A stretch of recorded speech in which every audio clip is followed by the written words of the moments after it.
여러분 안녕하세요. 여러분들 집에 혹시 깨진 액정의 스마트폰이나 서랍 속에 있는 구형 스마트폰 하나씩 갖고 계시지 않으세요? 사실 이 스마트폰이 성능이 꽤 좋아서 홈서버로 쓰기에 충분한 스펙이라는 거 알고 계십니까? 개인 홈페이지나 블로그 운영, 그다음에 개인이 사용할 NAN 자동화 서버를 사용하기에는 매우 충분한 스펙입니다. 갤럭시 S10 기준으로 SDRAM 방식의 8기가 메모리가 탑재가 되어 있어요. CPU는 1.9GHz 옥타코어로 되어 있어서 미니 PC 인텔 100 기준으로 비슷한 체급이라고 보시면 됩니다. 이만하면 홈서버로도 충분한데 이걸로 블로그도 운영하고 홈페이지도 만들고 자동화 서버도 만들 수 있다면 규모가 크지만 않으면 돈 들이지 않고 별거 다 만들 수 있다는 얘기가 됩니다. 그뿐만이 아니죠. 오늘 소개해드리는 방식은 복잡한 공유기 설정 없이 인터넷만 되면 어디서든 서버를 돌릴 수 있습니다. 그것도 완전 무료로 말이죠. 지금 제 앞주머니에 있는 이 스마트폰은 NAN 웹서버가 동작하고 있어요. 인터넷만 연결되면 동네 카페에 가져가셔도 접속 가능한 서버 역할을 해냅니다. 혹시 보안 걱정하시는 분 계신가요? 보안은 더 확실하게 챙겼으니 저를 믿고 따라와 주시면 됩니다. 다만 안드로이드 스마트폰만 가능하다는 점은 참고로 알아두시면 좋겠습니다. 상세한 가이드와 영상을 준비했으니까 초보자 분들도 놓치지 않고 하나씩 따라와 주시면 내 주머니 안에 홈서버 하나씩 들고 다니실 수 있을 겁니다. 서버 구성할 때 설정할 내용들 너무 많아서 어려우신 분들은 서버 구성을 바이브 코딩으로 자동화하는 부분으로 난이도를 확 낮췄습니다. 아참, 좋아요, 구독 잊지 않으셨죠? 자, 이제 진짜 이게 실현되는지 한번 보러 갈까요? 네, 저희가 스마트폰으로 서버를 구축하기 전에 여기 핵심 서비스를 하나 소개를 해드리려고 합니다.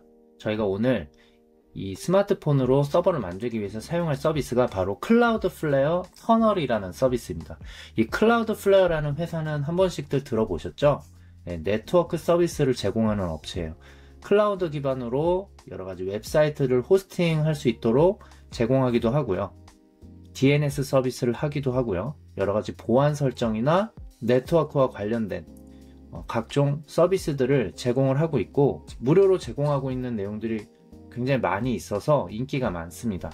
여러분들 도메인을 구입할 때도 이 클라우드플레어를 사용하시면 아주 쉽게 도메인을 구입해서 등록하실 수도 있어요. 저희는 오늘 클라우드플레어 터널이라는 이 기능을 사용할 건데요. 클라우드플레어에서 제로 트러스트 프리라는 서비스가 있어요. 이 프리 요금제를 이용을 해서 이 터널 기능을 한번 사용을 해보려고 하고요. 도대체 이 서비스가 무엇이길래 이런 기능이 가능한 건지 소개를 드리면, 일단 외부에서 직접 접근할 수가 없는 여러분들의 스마트폰이나 미니 PC나 이런 컴퓨터에 안전한 전용 통로를 만들어주는 방법이에요. 이걸 보통 다른 말로 터널링이라고 하는데 특히 이 터널링 중에서도 애플리케이션 방식의 터널링을 서비스로 풀어낸 거거든요. 제가 이걸 선택한 이유는 일단은 여러분들이 무료로 사용하실 수가 있습니다. 그리고 IP 주소가 항상 필요했거든요. 지난 시간에 미니 PC를 저희가 세팅을 했었죠. 미니 PC를 세팅했을 때 이 공유기에 세팅하는 것들이 필요했었어요. 그때 여러분들이 이 공유기에 설정된 IP 주소가 필요했었고 그걸 가지고 세팅을 했었는데, 이런 공유기가 필요 없이도, 즉 공인 IP가 없어도 인터넷만 연결되어 있으면 바로 여러분들 서버가 외부에 노출이 될 수가 있습니다. 그리고 일단 보안성이 매우 좋아요. 클라우드플레어에서 이 모든 이 통신을 암호화해서 해킹으로부터 보호를 하고 있고요. 그 다음에 설정이 매우 간편해요. 그런 여러가지 장점들이 있어서 이걸 가지고 여러분들의 스마트폰을 호스팅하려고 합니다. 구조는 다음과 같은데요. 자, 구조를 보시면 일단은 이 웹브라우저에서 접속을 해야 돼요. 접속을 할 때 주소가 필요합니다. 이 주소를 일단 여러분들이 도메인을 발급받았다, 구매를 하셨다, 또는 지난 시간에 무료 도메인 발급받는 방법을 통해서 이렇게 발급을 받으셨다라는 전제하에 이 도메인으로 이 클라우드플레어의 이 DNS 호스트 맵을 통해서 클라우드플레어에 있는 엣지 서버들이 있어요. 근데 이 엣지 서버는 전 세계에 각각 흩어져 있어요. 그러니까 쉽게 말씀드리면 전 세계의 이 데이터 센터들이 각각 구축이 되어 있고요. 그 데이터 센터가 지역별로 세팅이 되어 있어서 여러분들이 접속하고 있는 지역에서 가장 가까운 서버를 자동으로 찾아줍니다. 그러면 아무래도 속도가 빨라지겠죠. 이런 서버를 엣지 서버라고 하는데 이 엣지 서버로 접속을 하게 돼요.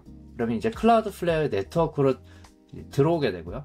이 클라우드플레어 네트워크에 들어오게 되면 이 클라우드플레어에서 여러분들이 이제 클라우드플레어 프로세스를 설치한 이곳에 이제 접속할 수 있는 전용 터널을 만들게 됩니다. 자, 이때 이 고유 아이디를 이렇게 발번을 해서 어떤 주소를 만들어내고요. 이 주소를 통해서 스마트폰 서버로 접속을 하게 되고요. 이 스마트폰 서버에는 클라우드플레어 D라고 하는 어떤 프로세스가 동작을 해요. 이 프로세스에는 인그레스 규칙 맵이라고 해서 여러분들이 그 스마트폰이나 이 디바이스에서 동작하는 여러 가지 서비스들 있죠. 그 내부 서비스로 외부에서 온 요청을 잘 라우팅을 해주는 그런 규칙을 인그레스 규칙이라고 하는데, 그 규칙 맵을 통해서 각각의 서비스로 이렇게 라우팅을 해주게 됩니다. 그러면 여기에서 이런 흐름대로 왔으면 이 서버에서 이제 결과값을 응답을 하겠죠? 그 응답을 이 통로 그대로 다시 돌려주는 그러한 기능을 하게 됩니다. 자, 이 과정에서 그 어떤 것도 공유기를 찾아볼 수가 없죠. 그 공유기, 이 라우터의 역할을 대신하게 되는 게 이 클라우드플레어 네트워크입니다. 자, 이 서비스를 한번 이제 사용을 해볼 거예요. 네, 그러면 여러분들 스마트폰을 준비를 해주시고요. 안드로이드 폰 스마트폰을 준비하셨으면 저와 함께 진행을 하시면 되겠습니다. 저는 갤럭시 S10 디바이스를 준비를 했어요. 공기계가 있어서 이 공기계를 통해서 한번 진행을 해보도록 하겠습니다. 먼저 이제 초기화를 해야 되죠. 자, 여기에 이제 설정 버튼을 찾아서 들어가시고요. 자, 여기 보면은 일반이라는 항목이 있을 겁니다. 자, 일반이라는 항목 들어가시고요. 쭉 내려가시면 초기화라고 있어요. 이 초기화 메뉴를 찾아서 이제 기기 전체 초기화를 선택을 해주셔야 돼요. 기기 전체 초기화를 눌러서 자, 이 내용을 보시고 이제 초기화를 해주시면 되겠고요. 여러분들 중요한 데이터가 없는 공기계로 해주세요. 초기화를 누르겠습니다. 자, 그러면 이제 모두 삭제 버튼을 눌러서 진행을 하도록 하겠습니다.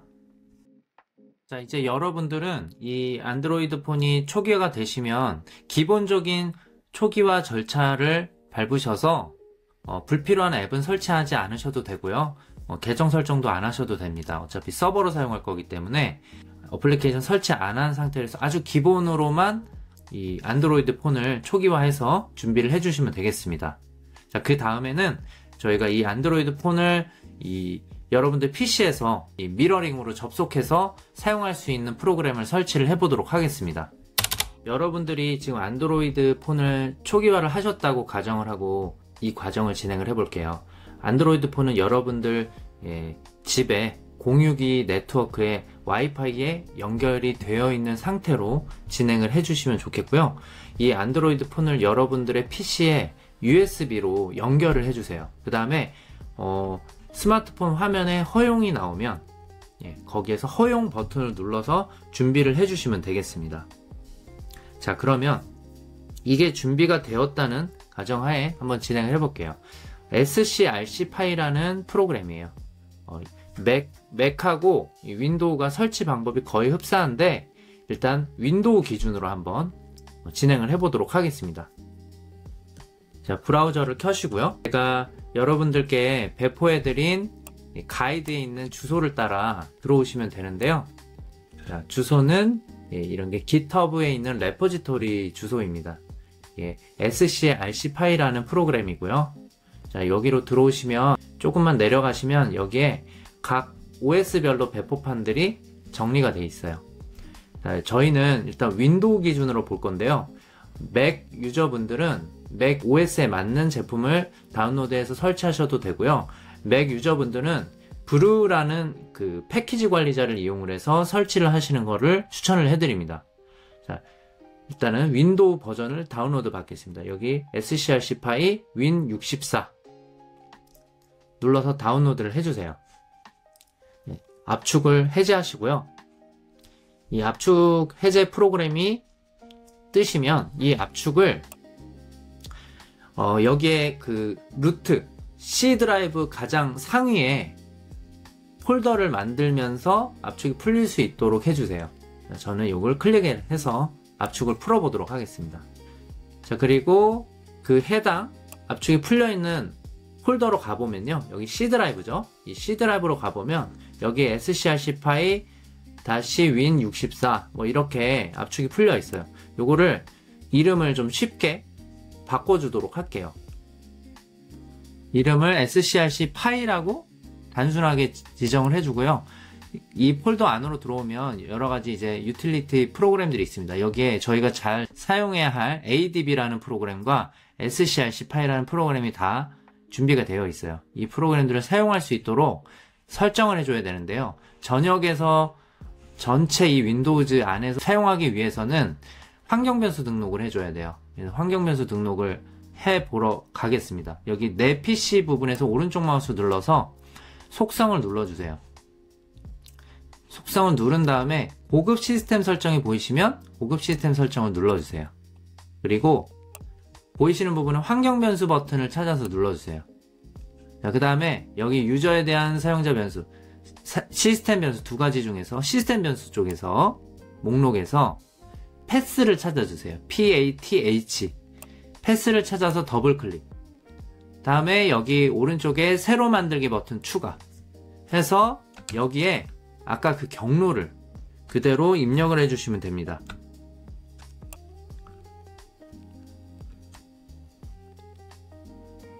자, 이렇게 경로를 작성해 주시고 확인 버튼 눌러서 나갑니다. 또다시 확인 버튼 누르시고요. 그 다음에 또 확인 버튼 눌러서 마무리를 지어 주시고, 자, 이렇게 해서 나가시면 그 다음에 터미널을 열어주세요. 자, 여기 있는 브라우저는 일단 닫겠습니다. 모두 다 닫고요. 터미널을 찾아서 터미널을 입력해서 터미널을 찾아서 들어가 주시고요.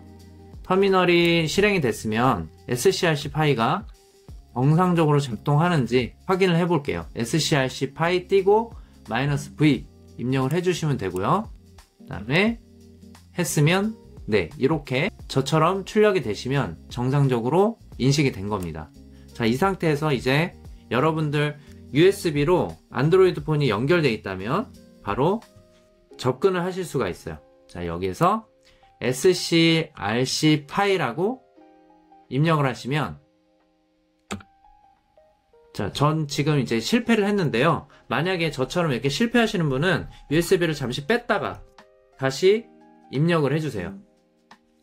자, 이 상태에서 다시 한번 실행을 해주세요.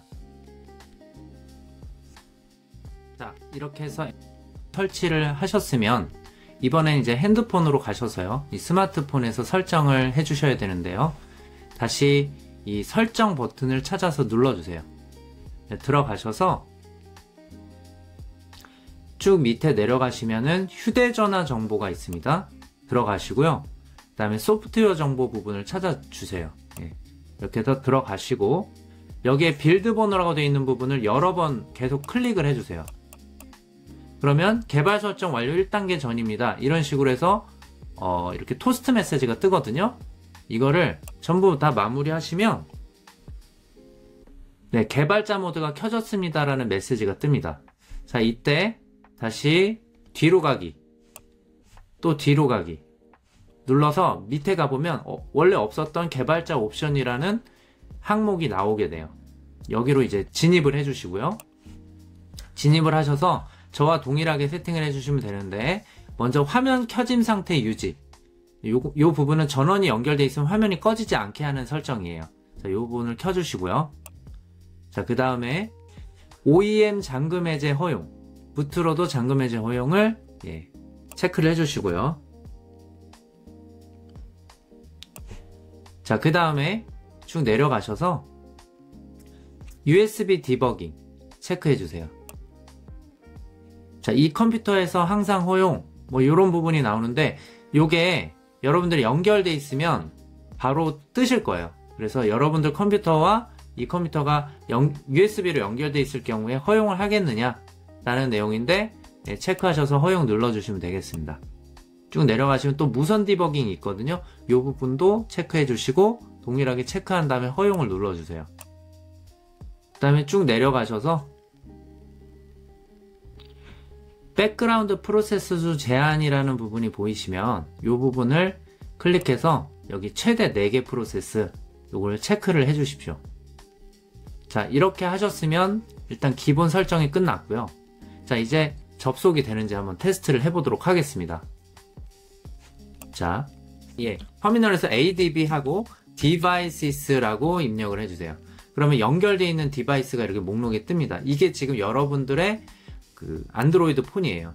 자, 여기에 연결을 할 건데 어차피 하나밖에 연결할 디바이스가 없기 때문에 다른 옵션 없이 src 파일하고 입력을 하면 바로 이렇게 바로 연결이 되고 여러분들의 이 디바이스가 연결이 될 거예요. 그래서 여기에서 이제 PC에서 이 모바일 폰을 작동시킬 수 있다 라고 보시면 되겠습니다.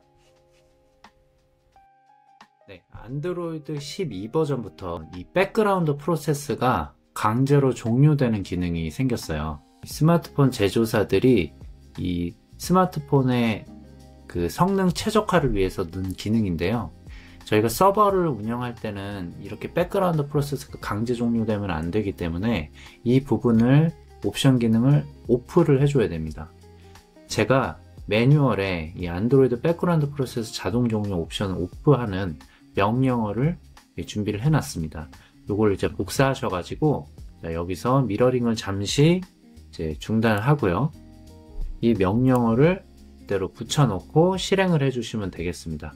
이렇게만 하면 바로 이제 백그라운드 프로세스 옵션이 오프되는 게 적용이 됩니다. 그 다음에 다시 실행을 하시면 되겠습니다. 설치가 이렇게 되셔서 작동하셨으면 이제 필요한 앱을 설치해 볼 건데요. 리눅스를 설치를 해 보려고 합니다. 리눅스를 접근할 수 있는 앱이 있는데요. termux라는 앱을 이렇게 검색을 해주시면 이렇게 되실 거예요. 가장 상단에 나오실 거고 요거를 설치 버튼 눌러서 앱을 설치해 주시면 되겠습니다. 자, 앱이 설치되셨으면 열기 버튼 눌러 볼까요? 자, 그러면 이렇게 앱이 이렇게 작동이 되실 거예요. 자, 이 상태에서 다시 여기 설정으로 들어가셔서요.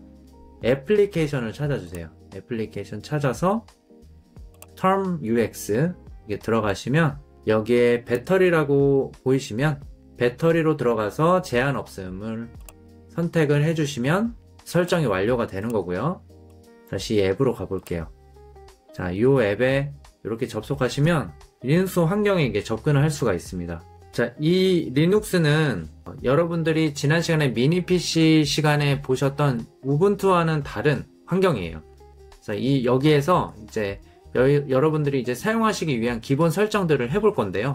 SSH 터미널 접속을 설치를 해보려고 합니다. 여러분들이 지금 이렇게 에뮬레이터로 작동을 하시기 때문에 뭐 크게 어려움이 없다라고 생각하실 수 있지만 여기 이제 키보드나 이런 설정들이 조금 다르기 때문에 불편하실 수가 있어요. 그래서 여러분들의 그 PC에 있는 터미널로 이 스마트폰에 접속을 할 수가 있습니다. 그러려면 SSH가 설치가 돼야 돼요.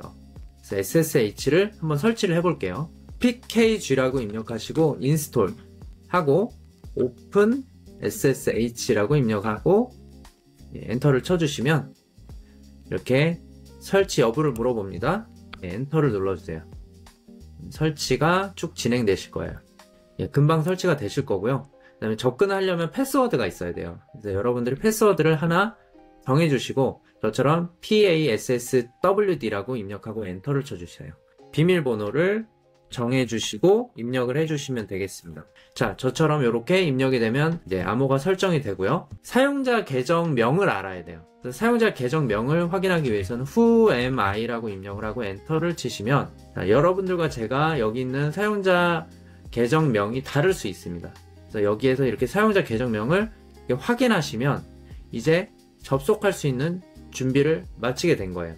일단은 사용자 계정까지 확인하시고 또 텀 UX 앱을 하나 설치를 해야 되거든요. 여기 이 텀 UX에 있는 이 리눅스 안에서 실행되는 프로세스들을 백그라운드에서 실행할 수 있도록 도와주는 유틸리티입니다. 그걸 또 설치를 해보도록 할게요. pkg라고 입력하시고 인스톨 하고 텀 UX -tools 입력을 해주시면, 자, 이렇게 입력을 하시고 엔터를 쳐주세요. 그러면 또 설치가 하나가 될 거고요. 텀 UX wake -log이라고 입력을 한번 해봐 주세요. 자, 그러면 저처럼 이렇게 토스트 메시지가 뜨면서 어떤 작동이 된 거냐면, 여러분들이 지금 실행하신 이 리눅스 앱이, 이 앱이 백그라운드에서도 실행될 수 있도록 돕는 역할을 하고, 이게 여러분들 스마트폰이 계속 냅두면은 이제 화면이 꺼지기도 하고 동작하고 있던 앱을 자동으로 슬립 모드로 만들어 버려요. 그러면 이제 여기서 동작하는 프로세스들이 멈추게 되거든요. 그래서 그런 부분들을 방지하기 위한 설정이라고 보시면 되겠습니다. 우분투를 설치를 할 건데요. 이 우분투를 설치하는 부분은 저희가 터미널로 접속을 해서 한번 진행을 해보도록 하겠습니다. 네, 이렇게 터미널을 옆에다 준비를 했고요. 들어가 보도록 할게요. SSH라고 입력하고요. 사용자명을 확인을 했어요. 사용자명이 289였습니다. 그죠? 골뱅이하고 여기에 이 스마트폰이 접속해 있는 내부망을 입력을 해주셔야 되거든요. 네, 스마트폰에서 이 리눅스에서 확인을 하기 위해서 네트워크 2를 설치를 해보도록 하겠습니다. 앱 인스톨 net tools라고 입력을 하고 엔터를 쳐주세요. 그럼 설치가 금방 될 겁니다. 다음에 if config라고 입력하고 엔터 치면 여기에 출력된 거 보면은 요렇게 지금 내부망 IP 주소가 이렇게 출력된 걸 볼 수가 있습니다. 요 부분을 여기다가 입력을 해주는 거예요. 자, 219.121이네요. 여러분과 제가 다를 수 있어요. 자, 그 다음에 포트 번호가 이 텀 UX의 기본 포트, 그 SSH 기본 포트 번호가 좀 달라요. 22번을 쓰지 않고 8022번을 씁니다. 인자 -p를 붙여주시고 파라미터로, 그 다음에 8022라고 입력을 해주시고 엔터를 치시면, 네, 접속이 돼야 되는데 접속이 안 됐죠. 자, 여기에 SSH 서버를 저희가 실행을 안 했어요. 예, 실행을 해주도록 하겠습니다. SSHD라고 입력하고 엔터를 쳐주세요. 자, 이 상태에서 다시 한번 접속을 해볼게요. 자, 이렇게 물어보고요. 다시 엔터 치시고, 네, 다시 여기서 yes라고 입력하고 엔터를 쳐주세요. 그러면 암호를 물어봅니다. 아까 설정하셨던 그 암호를 입력을 해주세요. 자, 그러면 프롬프트가 좀 달라지면서 접속이 된 걸 확인할 수가 있습니다. 그러면 여기에서 접근이 잘 됐는지 한번 확인해 볼까요? ifconfig라고 입력을 하면 IP 주소가 이 스마트폰에 있는 주소하고 동일하게 나오죠. 지금 이 터미널은 여기 있는 스마트폰으로 접근을 한, 원격으로 접속한 터미널 환경을 말합니다. 자, 이렇게 잘 접속이 되셨으면 이 상태에서 우분투를 설치를 해볼 거예요. 자, 여기는 아직 우분투 환경은 아니고요. 우분투 배포판을 이제 설치를 해볼 건데요. 제가 미리 준비한 여기 있는 매뉴얼을 보시고 이 명령어를 복사하셔가지고 가져오시면 되겠습니다. 가져오셔서 여기다가 그대로 이렇게 복사해서 붙여놓고 설치를 해주세요. 자, 그러면은 여기 모든 파일에 대한 접근 뭐 이러면서 쭉 떠요. 밑으로 가보시면 텀 UX 부분이 이렇게 해제가 되어 있는데 이 부분을 활성화를 해주시면 되겠습니다. 이제 우분투가 바로 사용이 가능해지는데요. 또다시 한번 여기 있는 프롬프트 부분이 좀 달라졌죠. 자, 지금 여기 있는 부분이 다시 우분투 환경이라고 보시면 될 것 같아요. 자, 이렇게 우분투 환경에 들어왔고요. 이 exit라고 하면은 이렇게 다시 기본 텀 UX 리눅스 환경으로 나가게 돼요. 자, 여기에서 다시 우분투로 들어가고 싶다 하면은 ls-al 이렇게 치시면 여기 있는 파일들 목록을 볼 수 있어요. 여기 파일 중에 여기 start ubuntu 22.sh라는 파일이 보여요. 자, 이 파일을 실행하실 때는 // 하시고 스타트까지만 입력하신 다음에 탭을 누르시면 자동 완성이 됩니다. 요거를 이렇게 입력하시면 이렇게 우분투로 다시 접근이 되고 엑시트 누르면 다시 나오게 되고 이렇게 왔다 갔다 하실 수 있다 라는 것을 확인하셨고요. 자, 그러면 여기에서 우분투를 업데이트를 한번 해주도록 할게요. apt 하시고 업데이트라고 입력을 하고 엔터를 쳐주세요. 네, 설치가 업데이트가 다 됐으면 이 상태에서 아까처럼 또 네트워크 2를 똑같이 한번 설치를 해보도록 할게요. 이번에는 그 텀 UX 리눅스에다 설치하는 게 아니라 우분투에다 설치한다고 생각을 하시면 될 것 같아요. 여기도 똑같이 앱 인스톨 nettools 라고 입력을 해주세요. 그러면 이제 우분투에 설치가 됩니다.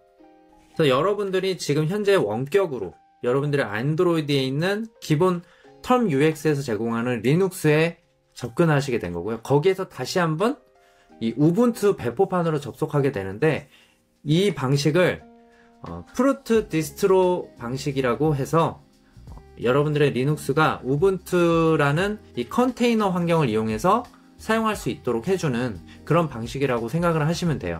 그래서 완전히 그 미니 PC에다 설치했던 우분투만큼 모든 기능을 다 지원하는 건 아니에요. 그렇지만 거의 대부분의 우분투의 명령어들을 그대로 사용할 수 있도록 이렇게 도와주는 그 방법이라고 생각을 하시면 되겠습니다. 이 방식은 컨테이너 방식으로서 좀 제한적인 부분이 있어요. 예를 들면 이 우분투에서는 도커 컨테이너를 사용할 수가 없어요. 이 자체가 또 컨테이너거든요. 그래서 그런 부분들이 좀 제약사항이 있다 라는 점을 확인하시면 될 것 같고요. 그런 제약 때문에 저희가 여기에서 NAN을 설치하거나 어떤 서버를 설치할 때 도커 컨테이너를 사용할 수가 없어요. 그래서 바로 네이티브로 설치하는 방법들로 진행을 할 예정입니다. 자, 지금 네트워크 툴이 설치가 됐고요. ifconfig 또 입력을 해보면 동일하게 이렇게 내부망을 확인할 수가 있습니다. 저희가 또 여기에 이제 보안 접속을 하는 게 좋잖아요. 그래서 다시 exit로 나가면 다시 이 텀 UX 리눅스로 나가게 되고요. 또 여기서 다시 exit를 한 번 더 누르면은 여러분들 컴퓨터 윈도우즈면 파워쉘 터미널, 맥이라면 여러분들의 Z 쉘 터미널로 이렇게 나오게 됩니다. 자, 이 상태에서 저희가 암호 방식으로 접속을 했죠. 그래서 여기에서 인증키 방식으로 접속하는 설정을 한 번 더 해보도록 할게요. 자, 인증키는 SSH-key gen이라고 입력하고, 자, 저처럼 이렇게 입력을 해주시면 되고요. 매뉴얼에 제가 이대로 명령어를 작성을 해두었습니다. 그래서 저랑 동일하게 하시면 되고요. 이 뒷부분은 이름을 지정해주는 부분이기 때문에 여러분들이 이름을 바꾸셔도 관계가 없습니다. 자, 이렇게 해서 id 언더바 폰이라고 인증키 이름을 지정해 줬고요. 자, 저는 이미 만들어져 있는 인증키가 있어서 덮어 씌우겠습니다. 엔터를 2번 쳐주시면 되고요. 그럼 인증키가 만들어지고, 자, 여기 공개키, 비밀키가 쌍이 생겨요. 이 상태에서 공개키를 이 리눅스에 복사를 해서 넣어줘야 됩니다. 그 과정을 해보도록 하겠습니다. ssh copy -id 하고, 자, 요렇게 저처럼 입력을 해주시면 돼요. 자, 여기에 인증키 아까 이름을 그대로 넣었고요. 그 다음에 -p, 자, 이렇게 포트 번호가 8022라고 제가 말씀을 드렸어요. 그리고 이 뒷부분은 여러분들이랑 제가 사용자명이 다를 거예요. 자, 이 뒷부분은 이렇게 사용자명을 수정해 주시고, 그리고 내부망 주소도 바꿔 주셔야겠죠. 121이었던 것 같아요. 자, 이렇게 해서 접속을 해보도록 하겠습니다. 자, 그러면 다시 암호를 물어보죠. 암호를 입력하고 접속을 해보겠습니다. 자, 접속이 이제 되는지 한번 보도록 할게요. 자, 그 다음에 이번에는 SSH-i, 자, id 언더바 폰이라고 하고 -p8022u0, 저는 a289였어요 사용자명이. 자, 여기서 192.168.19, 저는 121이었습니다. 자, 요렇게 접근이 되는지 볼게요. 자, 접근이 바로 됐죠. 암호를 전혀 받지 않고 접근이 됐어요. 이렇게 인증키로 접근하는 방법까지 설정을 했고요. 자, 여기는 텀 UX 리눅스입니다. 자, 여기에서 우분투로 접속하려면 /start -ubuntu 22. sh라는 파일명을 이렇게 실행하시면 우분투 환경으로 바뀌게 되고요. 이렇게 준비를 해주시면 되겠습니다. 자, 그 다음에 이 우분투 안에서도 이 텀UX 부분을 설치를 해볼 거예요. 텀UX를 요 안에도 이 프로세스를 세션을 유지를 해놓고, 그 다음에 또 여러 작업들이 동시에 동작을 하게끔 해주는 그런 명령어거든요. 이 텀UX에 TMUX라는 명령어가 있어요. 터미널 명령어. 자, 요 부분에 텀UX 앱이 아니라 터미널 명령어를 설치를 해볼 건데, 텀UX 안에서 동작하는 이 멀티플렉서 명령어라고 보시면 되겠습니다. 원격 접속이 끊겨도 작업을 계속 이어나갈 수 있고, 하나의 터미널에서 또 여러 창으로 분할 화면을 운영할 때 사용할 수가 있어서 이 부분도 함께 설치를 해볼게요. apt install tmux라고 입력을 하시고 엔터를 쳐주세요. 그럼 설치를 하게 되고요. 다시 엔터. 자, 설치가 지금 다 됐고요. 자, 이렇게 준비를 해주시면 제가 tmux라는 명령어를 사용하는 방법을 하나 소개를 해드리도록 하겠습니다. tmux라고 하시고요. 그 다음에 new라고 입력을 해주세요. 그 다음 -s라고 입력하신 다음에 여기다 이름을 정해주는 거예요. 이름을 테스트라고 이름을 지어볼게요. 테스트라고 이름을 지으면 요렇게 연두색 바가 하나 생겨요. 그 다음에 여기에서 어떤 동작을 하시는 거예요. 그 다음에 뭐 여러가지 작업을 하시는데, 이 작업을 그대로 유지하고 싶을 때 그때 여기서 컨트롤 B를 눌러주세요. 컨트롤 B를 누르고 그 다음에 D를 눌러주시면 바로 이게 디태치 하면서 이 세션을 빠져나오게 돼요. 그러면 저 세션이 죽는 게 아니라, 저 프로그램 작업이 끝나는 게 아니라 계속 살아있게 돼요. 그리고 저만 이렇게 나오게 되는 거죠. 이 상태에서 tmux 하고 list sessions라고 입력을 한번 해보겠습니다. 자, 이렇게 하면 테스트라고 명명한 세션이 그대로 살아있는 거를 이렇게 목록에서 볼 수가 있어요. 그래서 그 작업으로 그대로 넘어가고 싶을 때 tmux 하시고 attach라고 입력을 하시고요. 그 다음 -t 하고 테스트라고 입력을 하면 아까 작업했던 그 화면으로 다시 이렇게 돌아오게 돼요. 그래서 이렇게 세션을 백그라운드로 바꿔준다. 그리고 다시 이 세션을 빠져나와서 포그라운드에서 다른 작업을 또 수행할 때 이 tmux를 사용하게 됩니다.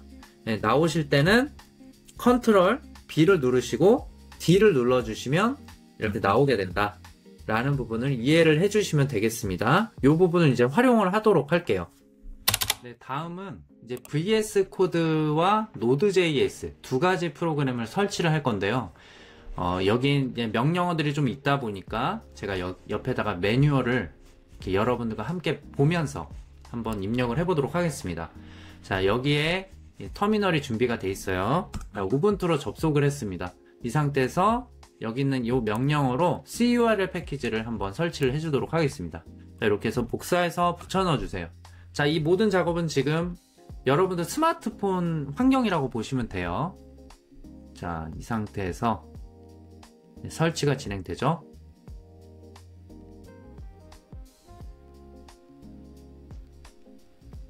자, 설치가 다 됐고요. 자, 이번에는 VS 코드를 다운로드를 받을 거예요. 자, 이 curl을 이용을 할 겁니다. 자, 여기 명령어를 또 그대로 복사해서 가져오세요. 자, 이렇게 복사해서 붙여 넣겠습니다. 코드가 지금 설치가 됐고요. 자, 이제 이 VS 코드를 실행하기 전에 여러분들이 비밀번호 설정을 해야 되기 때문에 그 부분을 진행을 해 볼게요. 자, 여기 세 번째 명령어를 복사해서 붙여 넣을게요. 자, 이 부분이 VS 코드를 비밀번호 설정하는 부분이에요. 자, 이렇게 엔터를 치면 혹시 이렇게 에러가 나실 거예요. 자, 왜냐면 아직 이 설정 파일이 VS 코드가 실행이 한 번도 되지 않았기 때문에 이렇게 설정 에러가 생겨요. 서버를 일단 한번 실행을 할게요. 자, 여기서 밑에 있는 서버 실행 코드를 한번 실행을 해 보겠습니다. 자, 그럼 8080 포트에서 이 서버가 실행이 될 거예요. 자, 지금 실행이 됐는데요. 이 상태에서 컨트롤 C를 눌러서 빠져나오겠습니다. 다시 이 명령어를 복사해서 한번 입력을 하겠습니다. 여기 꺽쇠가 두 개가 아니라 하나입니다. 자, 꺽쇠를 하나로 해서 입력을 하면 이제 커서만 깜빡이죠. 이 상태에서 요거를 복사하시는 거예요. 자, 여러분들 비밀번호를 반드시 바꾸셔야겠죠. 비밀번호 여러분들의 비밀번호로 바꾸셔서 그대로 붙여주시면 되겠어요. 메모장에 이걸 복사하셔다가 비밀번호 바꿔서 그대로 또 복사를 해주세요. 자, 저는 이 상태로 복사를 해가지고요. 1, 2, 3, 4, 5, 6, 7, 8로 하겠습니다.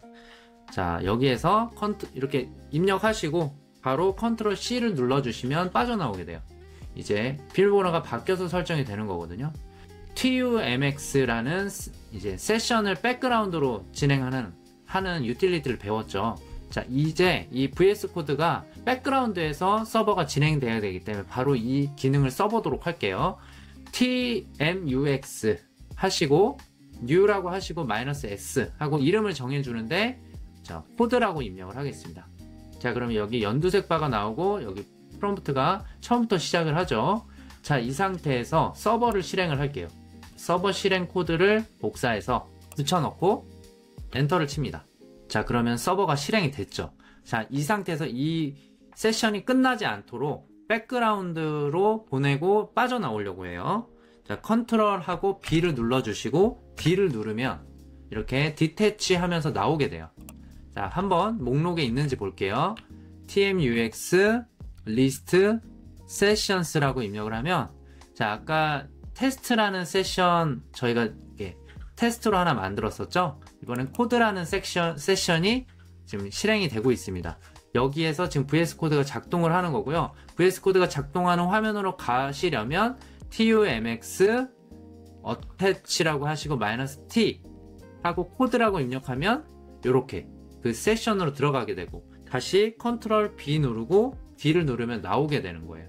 자, 이 부분은 이제 자연스럽게 여러분들이 하실 수가 있게 되고요. 자, 이렇게 되면 이제 브라우저에서 접속할 수가 있어요. 접속을 한번 해보도록 할게요. 새 탭을 열어가지고 192, 168, 그 다음에 219, 121이고 포트 번호가 8080이었어요. 자, 이대로 접속을 해보도록 하겠습니다. 자, 이렇게 VS 코드 서버로 접근이 되는 것을 보실 수가 있고, 비밀번호를 눌러서 서밋 하시면 이제 이렇게 로그인이 되고요. 자, 이제 이렇게 VS 코드가 열렸으니 이 VS 코드에서 터미널도 사용할 수 있기 때문에 VS 코드 안에서 바로 진행을 해보도록 할게요. 여기에 3선 메뉴를 클릭하셔서 이 파일에 오픈 폴더라는 거를 찾아서 클릭을 해주세요.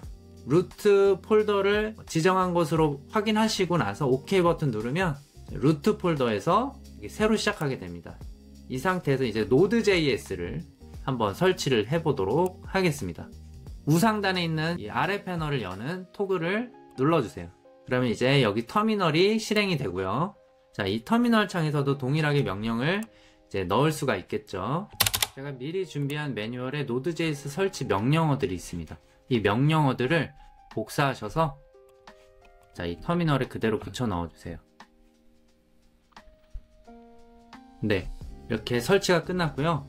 보면 Node.js 22 버전, 그 다음에 npm 노드 패키지 매니저가 10 버전으로 잘 설치가 된 걸 확인할 수가 있습니다.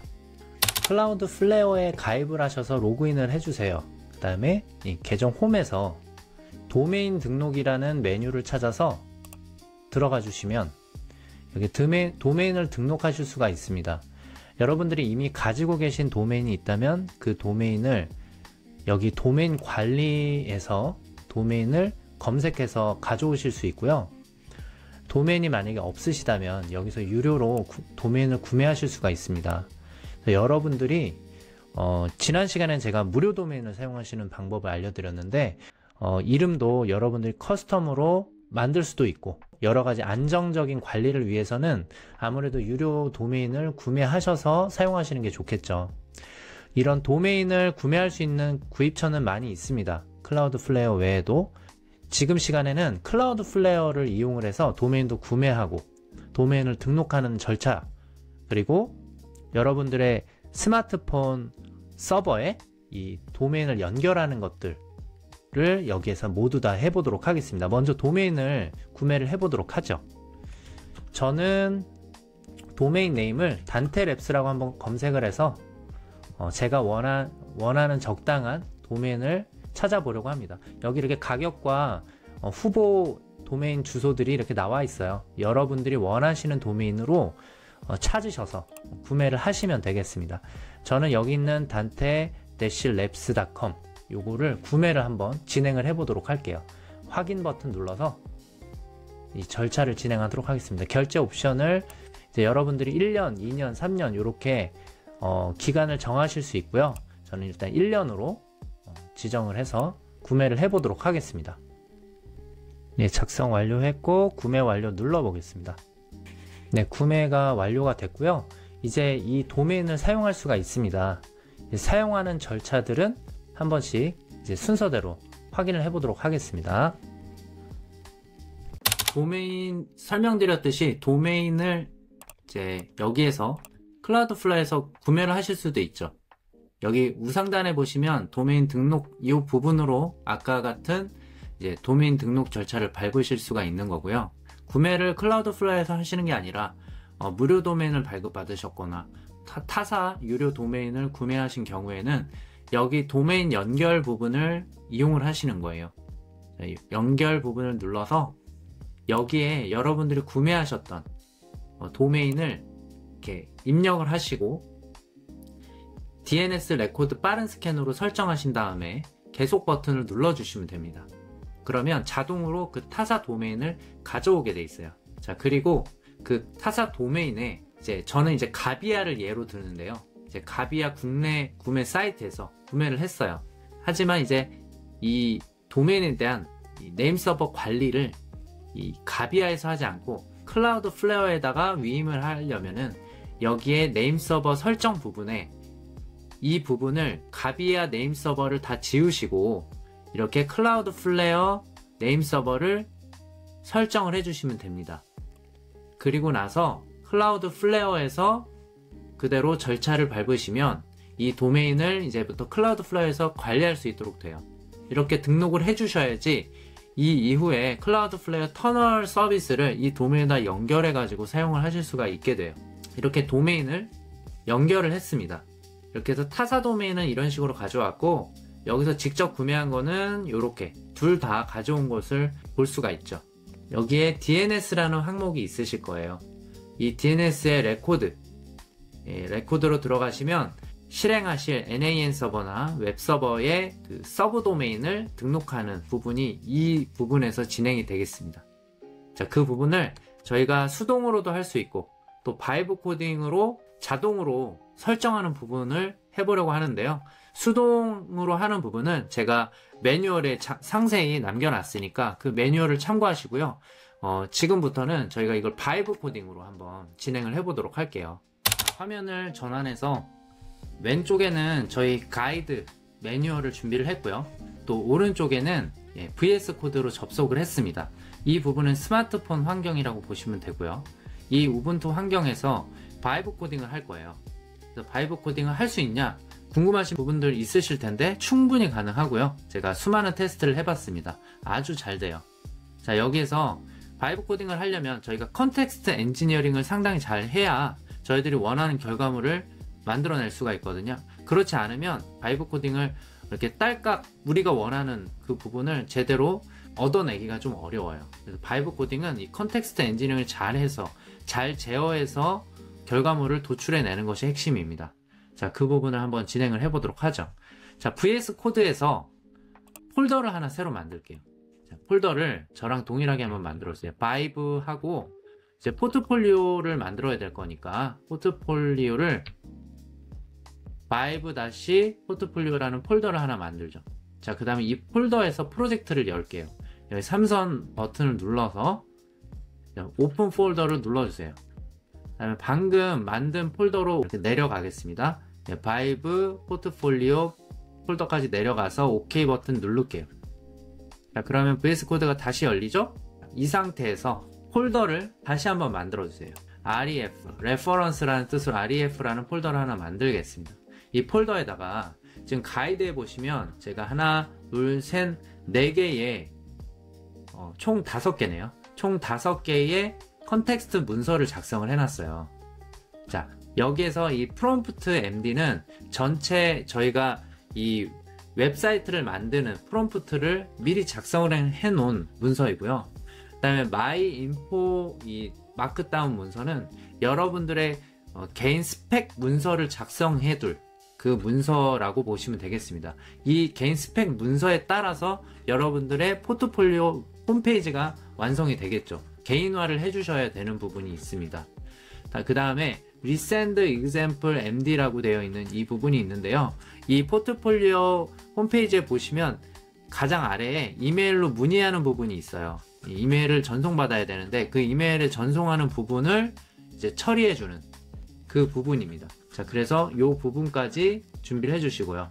그 다음에 클라우드 플레어 마크다운 이 문서는 여러분들이 만든 구축해 놓은 이 프로그램이 서버가 외부로 노출될 수 있도록 하는 부분에 대한 가이드입니다. 마지막으로 이 NAN 마크다운 문서는 NAN 서버를 설치하는 과정을 가이드를 한 문서입니다. 이제 하나씩 여러분들이 이 부분을 뜯어보시면서 확인을 하시면 될 것 같은데요.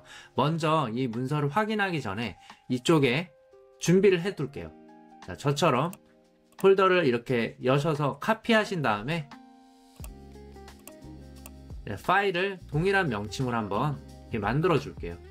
자, 이렇게 카피 앤 페이스트로 문서를 하나씩 파일을 만들어 주시면 되겠습니다. 그 다음에 myinfo.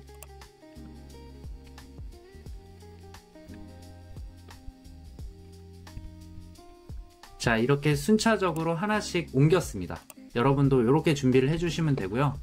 자, 이 문서들은 마크다운 문서들은 여러분들이 직접 읽어서 이해하실 수도 있어요. 하지만 여러분들을 위한 문서가 아니고요. 사실은 이 AI에게 이 생성 지침을 주기 위한 문서라고 볼 수가 있어요. 그래서 마크다운으로 AI가 쉽게 이해할 수 있도록 마크다운 문서로 구조화를 해서 작성을 한 부분입니다. 그렇지만 어떤 내용으로 작성됐는지 여러분들이 이해를 하셔야 이 바이브 코딩이 또 수월하게 진행이 될 수가 있겠죠. 그래서 내용을 좀 설명해 드릴게요. 먼저 가장 중요한 프롬프트 MD 파일을 열어서 한번 보겠습니다.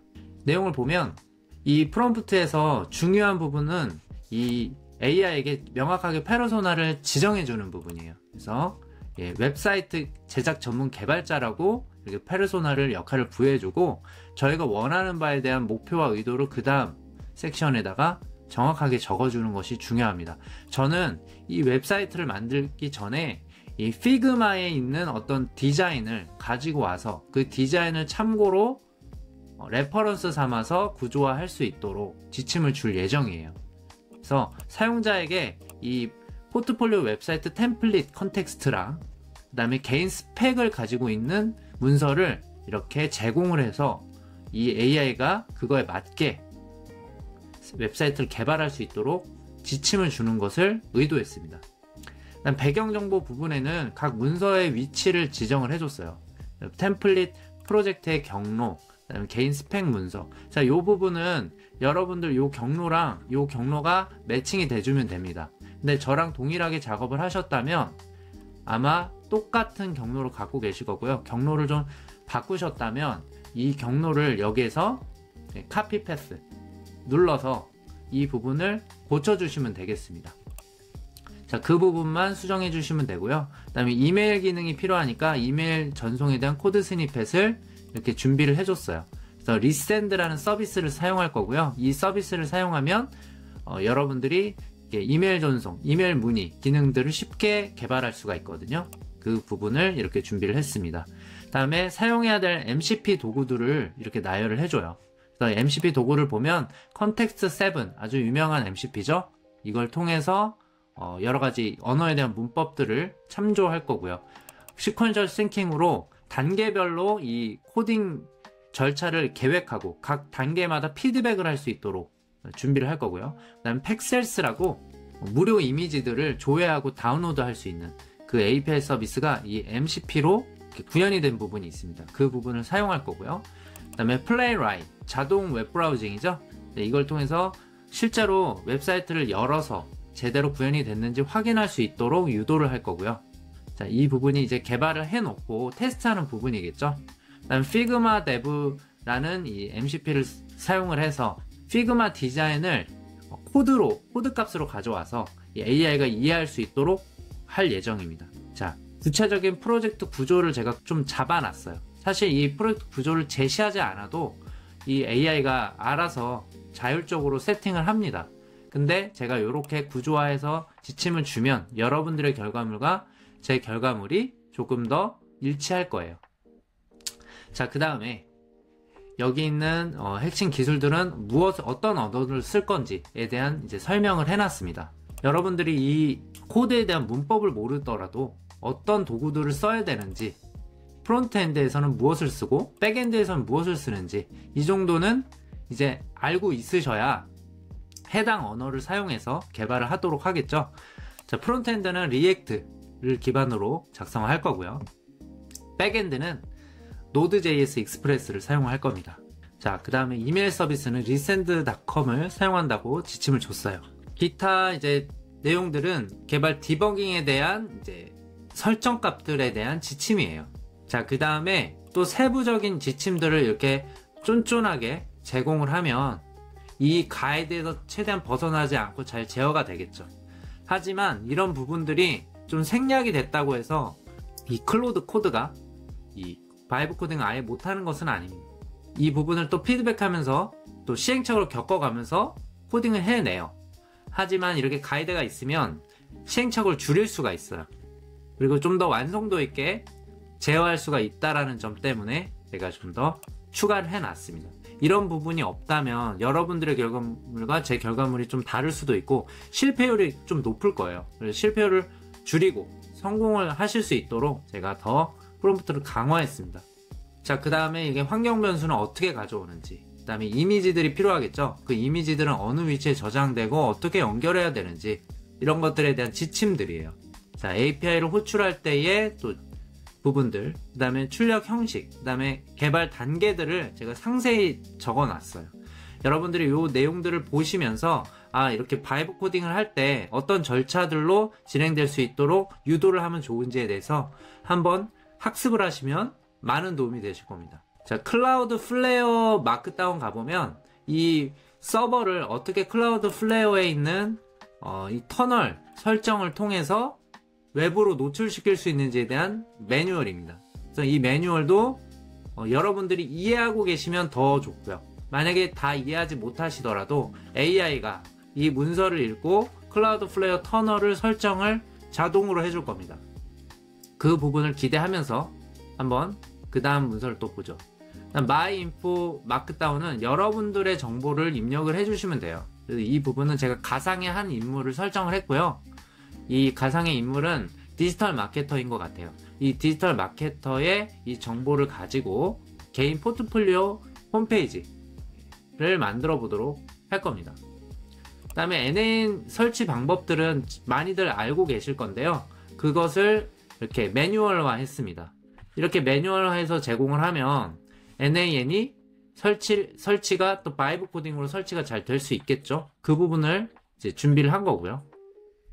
자, 이렇게 문서들을 준비를 했고요. 실제적으로 이제 바이브 코딩 툴이 필요합니다. 바이브 코딩 툴은 클로드 코드와 또 제미나이 CLI를 사용하실 수가 있어요. 옵션이 두 가지가 있고요. 클로드 코드는 유료이고 제미나이 CLI는 무료이죠. 그래서 아직 클로드 코드가 가입되지 않고 이 바이브 코딩이 입문이신 분들은 제미나이 CL을 사용하셔도 돼요. 근데 클로드 코드가 제가 수없이 많이 테스트를 해봤지만 압도적으로 더 성능이 뛰어납니다.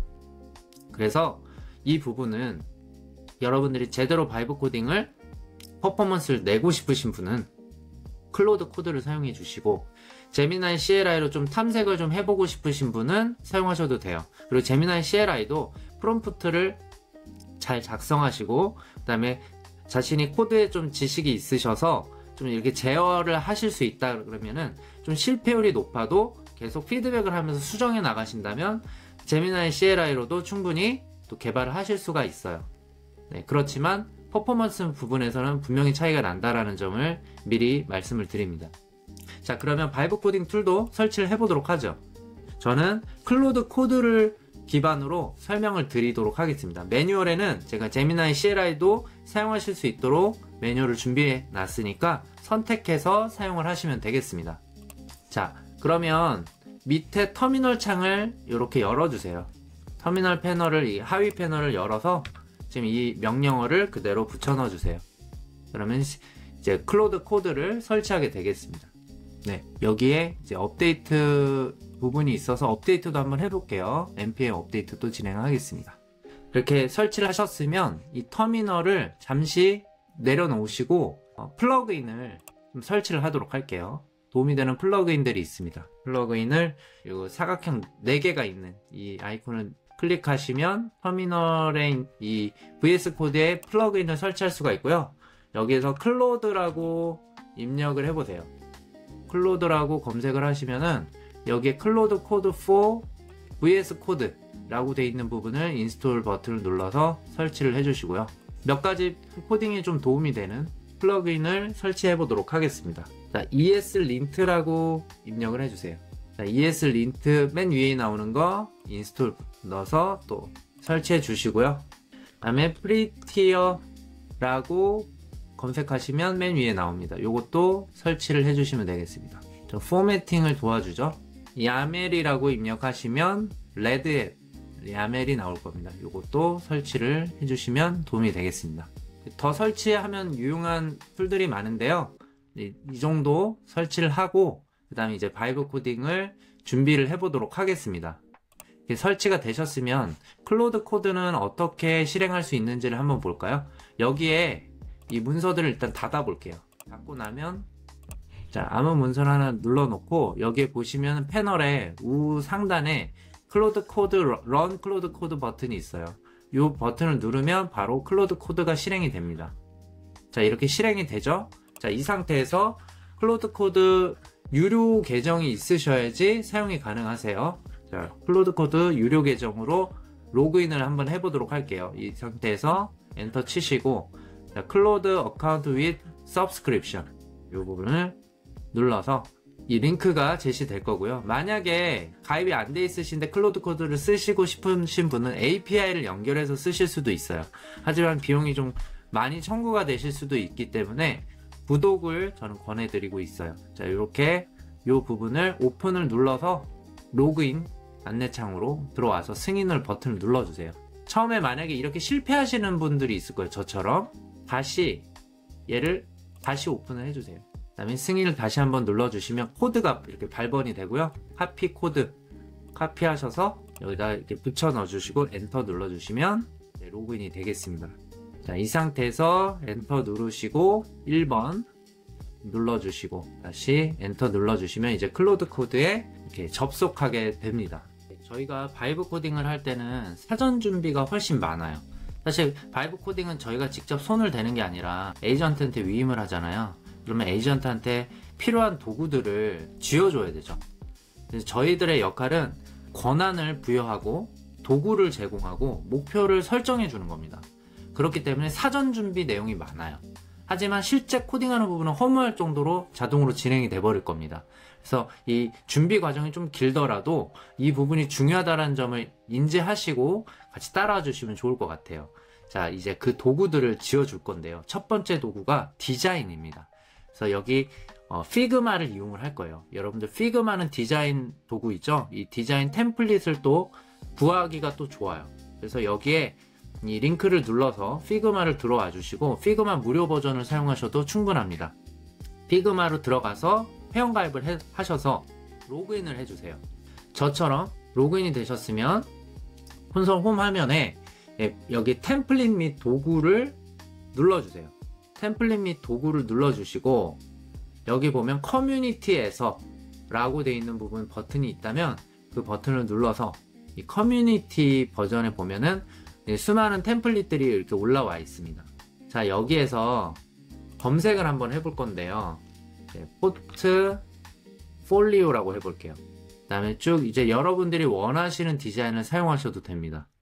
제가 지금 시간에는 여러분들이랑 예제로 제가 선택한 것은 여긴 픽토 퍼스널 포트폴리오라는 이 템플릿이에요. 이것을 피그마에서 열기 버튼을 눌러서 이 디자인을 여러분들의 피그마 디자인 문서로 가져오시면 됩니다.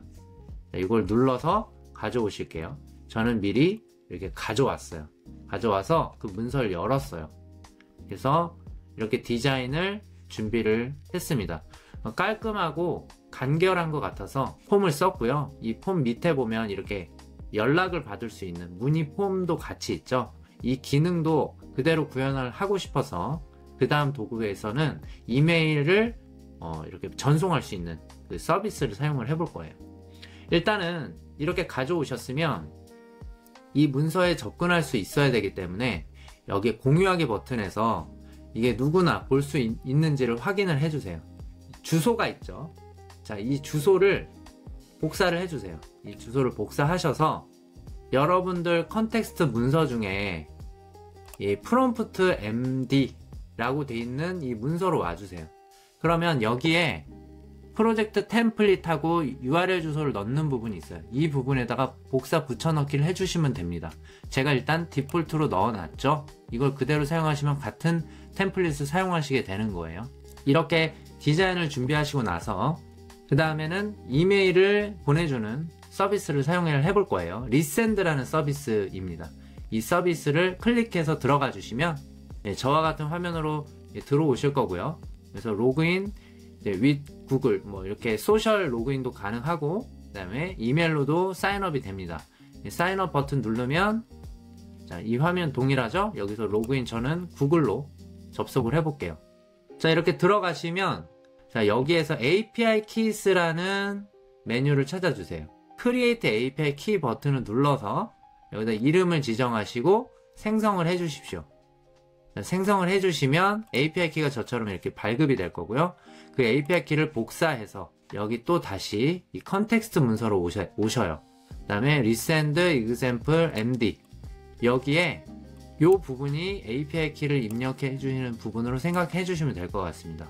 일단 API 키를 저처럼 이렇게 붙여서 준비를 해 주시고 그 다음에 받는 분, 여러분들 이메일로 전송이 돼야 되잖아요. 여러분들이 이메일 주소로 이 to 부분, 수신자 부분을 바꿔주세요. 자, 요 부분은 상관이 없습니다. from은 바뀔 거기 때문에 어차피. 자, 근데 이 to 부분만 여러분들 이메일 주소로 변경을 해주셔서 저장을 해주시면 되겠습니다. 자, 그렇게 준비를 해주시고요. 그리고 여기 my info 이 부분도 여러분들의 내용들로 한번 채워주세요. 채워서 준비를 해주시면 그 내용을 반영해서 포트폴리오가 만들어질 거예요. 아직도 도구가 몇 가지가 더 있는데요. 이번에는 이제 컨텍스트 7 MCP를 써보려고 합니다. 다양한 이 언어들, 프로그래밍 언어들에 대한 문서들이 굉장히 많이 있고 그 문서들을 찾아서 그 문법들과 용법들을 확인해서 이 바이브 코딩에 도움을 주는 그런 도구라고 볼 수가 있어요. 그래서 이름도 컨텍스트라고 붙여져 있죠. 여기에 접속을 하셔서 저와 같은 화면으로 오시면 가입을 하실 수가 있어요. 컨텍스트 7을 더 안정적으로 사용하기 위해서 가입을 해서 계정으로 사용을 할 겁니다. 자, 여기서 저는 구글로 접속을 해보도록 하죠. 자, 이렇게 가입이 되셨으면 여러분들 여기에 MCP URL도 있고요. 그 다음에 여기 API 키가 발급이 돼 있을 거예요. 이 API 키를 여기 복사하셔서 조금 내려가시면 여기에 MCP를 설치할 수 있는 명령어들이 있습니다. 이 명령어들 중에서 여기 있는 컨텍스트 7 API 키라고 되어 있는 이 뒷부분에 이 부분을 수정해서 붙여 넣어 주시면 됩니다. 여러분들의 API 키로 바꿔주시면 돼요. 그러면 바로 사용이 가능하세요. 자, 그리고 이 부분이 준비되셨으면 그 다음에 팩셀스 이미지를 담당하는 MCP입니다. 이 팩셀스는 몇 가지 절차가 있어요. 일단은 이 팩셀스.com으로 접속을 해주세요. 자, 이렇게 저처럼 접속이 되고 로그인을 하셨다면 여기에 이 점점점 메뉴에 이미지 및 동영상 API 라고 되어 있을 겁니다. 여기를 클릭해서 들어가 주시고 자, API 키 버튼 눌러서 자, 이렇게 API 키를 발급 받으셨으면 스미서리.ai MCP 마켓플레이스로 들어가셔서 저처럼 이렇게 로그인을 해주시면 되겠습니다. 자, 이렇게 들어가셔서 여기서 팩셀스라고 검색을 해보세요. 자, 이렇게 검색을 하셔가지고 MCP 서버 하나가 검색이 되실 거예요. 자, 이거를 클릭하셔서 자, 여기에 Configure라고 보이세요? 버튼을 찾아서 여기에다가 여러분들 API 주소를 붙여 넣어주시면 돼요. 자, 붙여 넣어주시면 여기 클로드 코드라고 되어 있는 부분을 이렇게 선택을 해주세요. 그러면 여기에 명령어가 작성이 돼 있으실 거예요. 자, 이 부분을 복사해서 붙여 넣어 주시는 거예요. 자, 여기를 복사하셔가지고 여기 있는 팩셀스 이 부분에 넣어 주시면 되겠습니다. 여러분들의 주소로 바뀔 거예요. 팩셀스를 사용하실 수 있게 되고요. 피그마로 가시면 API 키를 발급받을 수 있는 부분이 있어요. 네, 설정 부분을 찾아주세요. 좌상단에 있고요. 설정 버튼을 찾아서 눌러주시고 여기 보안 탭으로 가신 다음에 밑으로 가시면 여기 개인 액세스 토큰을 생성할 수 있는 부분이 있어요. 여기서 새로운 액세스 토큰 버튼 눌러서 토큰 이름 지정해 주시고 그 다음에 여기 있는 부분을 다 읽기 전용으로 바꿔주세요. 싹 다 이렇게 읽기 전용으로 전부 다 바꿔서 쭉 다 바꾸셔서 토큰 생성 버튼 누르면 토큰이 생성이 될 거예요. 자, 그 토큰을 이렇게 저도 생성을 했고요. 이 토큰을 복사하셔가지고 여기에 피그마 API 키 뒤에 있는 이 부분에 준비를 해주시면 됩니다. 자, 지금까지 이 모든 작업은 MCP 도구를 사용하기 위한 준비 절차라고 보시면 되겠습니다. 자, 이렇게 클로드 코드 명령, MCP를 추가하는 명령어를 준비를 해주세요. 저와 조금씩 다르시겠죠? 자, 수정된 버전으로 준비를 해주시고 이 부분을 이제 카피를 해주세요. 카피를 하시고 다시 VS 코드로 오셔서 VS 코드에서 터미널을 열어주세요. 터미널 여시고요. 이 터미널에 방금 복사한 명령어들을 그대로 붙여 넣어 주시면 되겠습니다. 그러면 MCP가 이 클로드 코드에 이제 붙게 돼요. MCP는 에이전트가 사용하는 도구가 될 겁니다. 자, 잘 들어갔는지 확인을 해볼게요. 클로드 띄고 MCP 리스트라고 입력을 하고 엔터를 치면 MCP가 잘 설정됐는지 그 상태를 확인할 수가 있습니다. 네, 저는 MCP가 다 성공적으로 접속이 됐고요. 만약에 이 과정에서 좀 실패한 부분들이 있다면 아마 다 오타나 이 API 키의 문제일 거예요.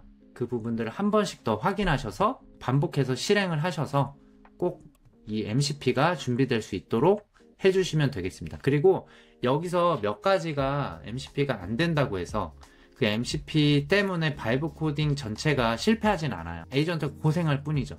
그래서 그 부분이 만약에 좀 미진하더라도 그 다음 절차에서 바이브 코딩에서 그 부분들을 조금 더 보완하시면서 가셔도 돼요.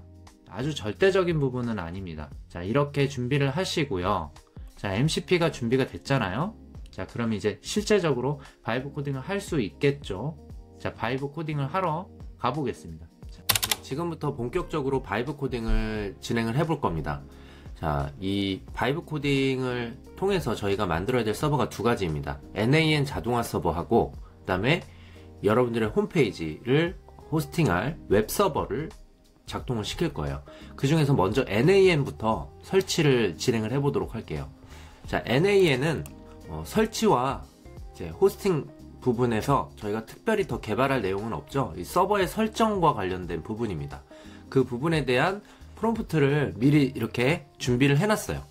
자, 그래서 이 프롬프트를 작동시키기 위해서 제가 여기 가이드 문서에 NAN 설치 및 호스팅 요청이라고 해서 이렇게 요청문을 적어놨어요.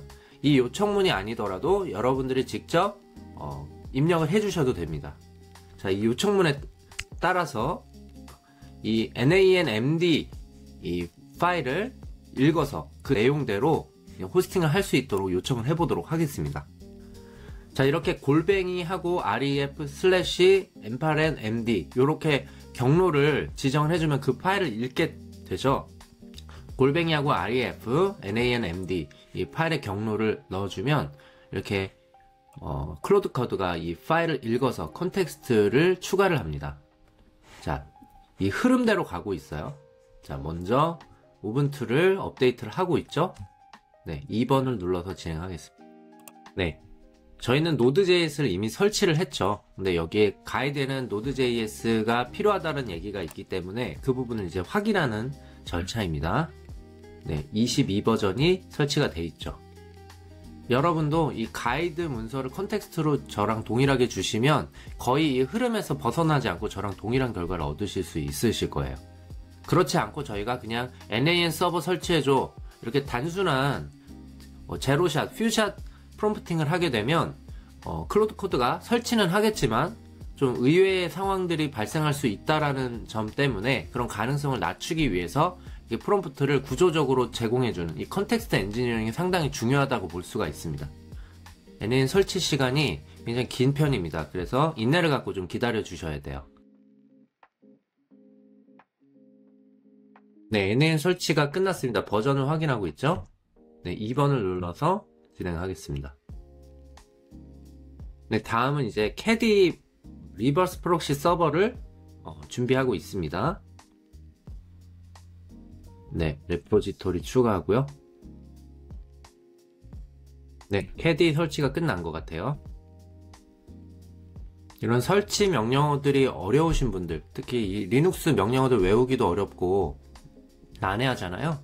그래서 이런 리눅스의 명령어들을 어려워하시는 분들은 이렇게 바이브 코딩으로 서버 설정이나 서버 관리, 운영을 하실 수 있습니다. 네, 아무래도 가이드 문서가 있으면 좋겠죠. 자, 리버스 프록시 설정하고 있습니다. 거의 가이드 문서를 벗어나지 않고 있죠. 네, 그래서 이 가이드 문서에 잘못된 정보가 있지 않도록 주의를 기울여 주셔야 되겠고요. 이 문서를 저는 바이브 코딩을 하기 전에 여러 가지 컨텍스트 도구들을 이용해서 바이브 코딩을 이제 활용하기도 하지만 가장 좋은 방법은 좋은 가이드 문서를 먼저 만들어 주는 거예요. 그 리서치를 먼저 하고 그 다음에 실제 프로젝트를 들어가면 여러분들이 더 바이브 코딩을 통해서 이 LLM을 잘 제어하실 수가 있습니다. 저 바이브 코딩이 그냥 딸깍이라고 생각하시는 분들이 좀 있는 것 같아요. 근데 바이브 코딩은 절대 딸깍으로 되지 않습니다. 계속 이렇게 진행 절차를 감독을 해야 돼요. 그리고 필요한 도구들을 잘 세팅해 주는 것도 필요하고요. 그 다음에 컨텍스트 엔지니어링 하는 것도 중요합니다. 이렇게 여전히 우리의 관리 감독을 받아서 진행하는 코딩이에요. 단 이 코딩의 이 라이팅 부분이 중요하진 않습니다. 저희가 리딩이 훨씬 중요하다는 점을 인지를 해주셨으면 좋겠어요. 이제 바이브 코딩 시대가 오면서 저희가 직접 이 명령어들을 외워서 치고 그런 능력들이 중요하지 않아졌어요. 오히려 그런 문서들은 잘 되어 있는 게 많이 있고 LLM이 훨씬 잘합니다. 사람보다. 근데 이제 이게 어떤 의미인지, 이게 어떻게 동작하는지, 어떤 도구가 필요한지에 대한 그런 오케스트레이션이 우리에게 이제 요구되고 있고요. 우리가 더 정확한 목표를 위해서 어떻게 제어를 해야 되는지에 대해서 고민을 해야 될 시기가 온 것 같습니다.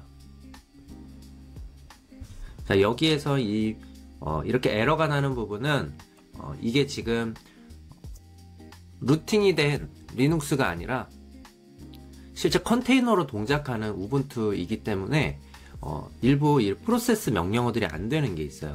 그래서 그런 부분에 에러가 나는 거고요. 그걸 또 클로드 코드가 기가 막히게 잘 우회해서 처리를 합니다. 이렇게 시행착오를 겪어요, 여전히. 근데 이런 시행착오조차 회피하고 싶으신 분들은 그런 부분에 대한 이 룰을 잘 이 프로젝트에다가 설정해 주시면 더 잘 동작을 하게 됩니다.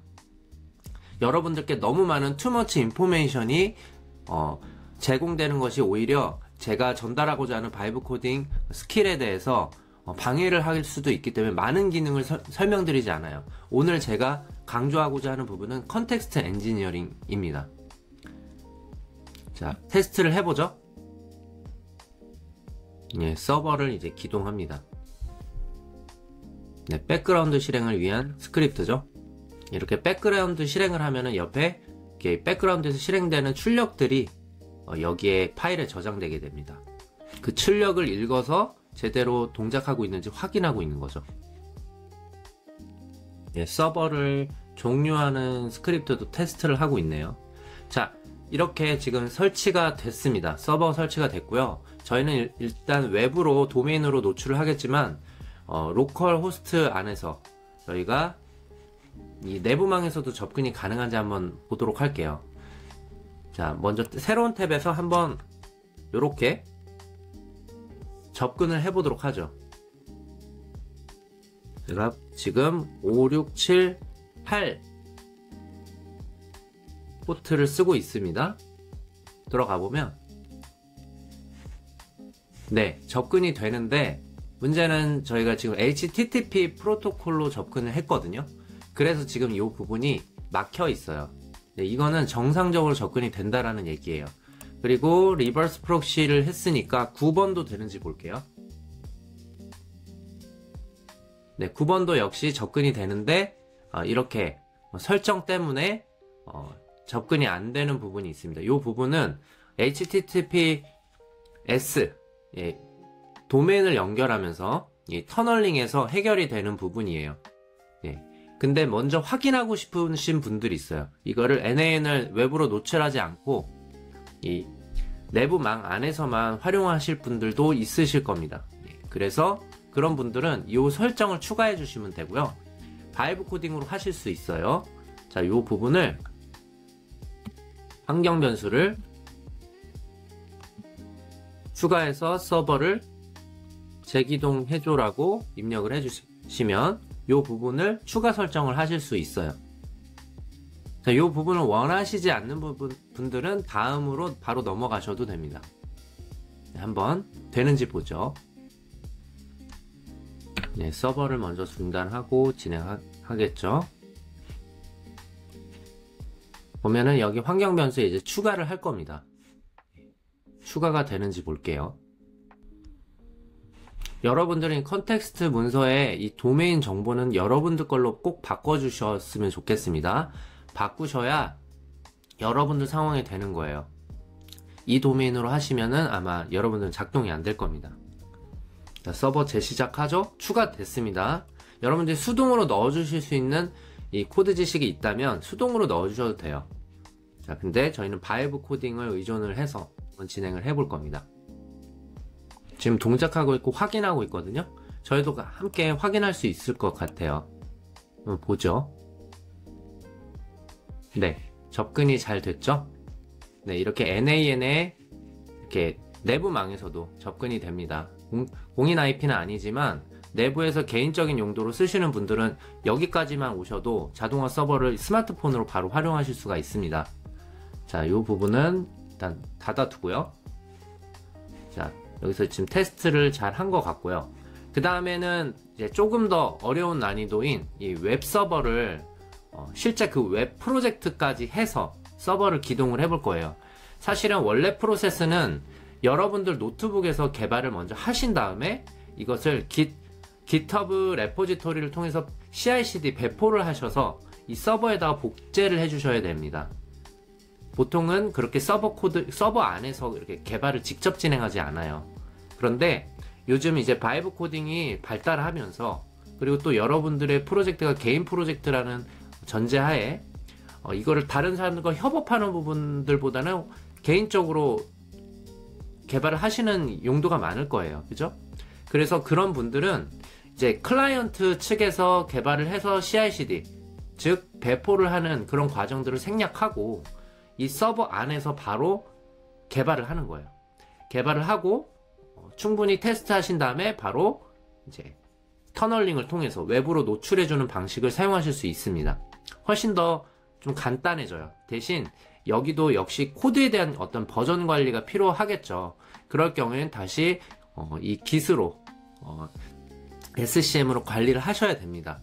저는 이 과정들을 좀 생략하고 여러분들에게 이 바이브 코딩이 실제로 이 미니 PC 또는 이 스마트폰 안에서도 작동할 수 있는지에 대한 부분에 대해 초점을 맞춰서 진행하는 거니까 이 부분에 대해서 다른 의견들이 충분히 많으실 거예요. 오해가 없으셨으면 좋겠고요.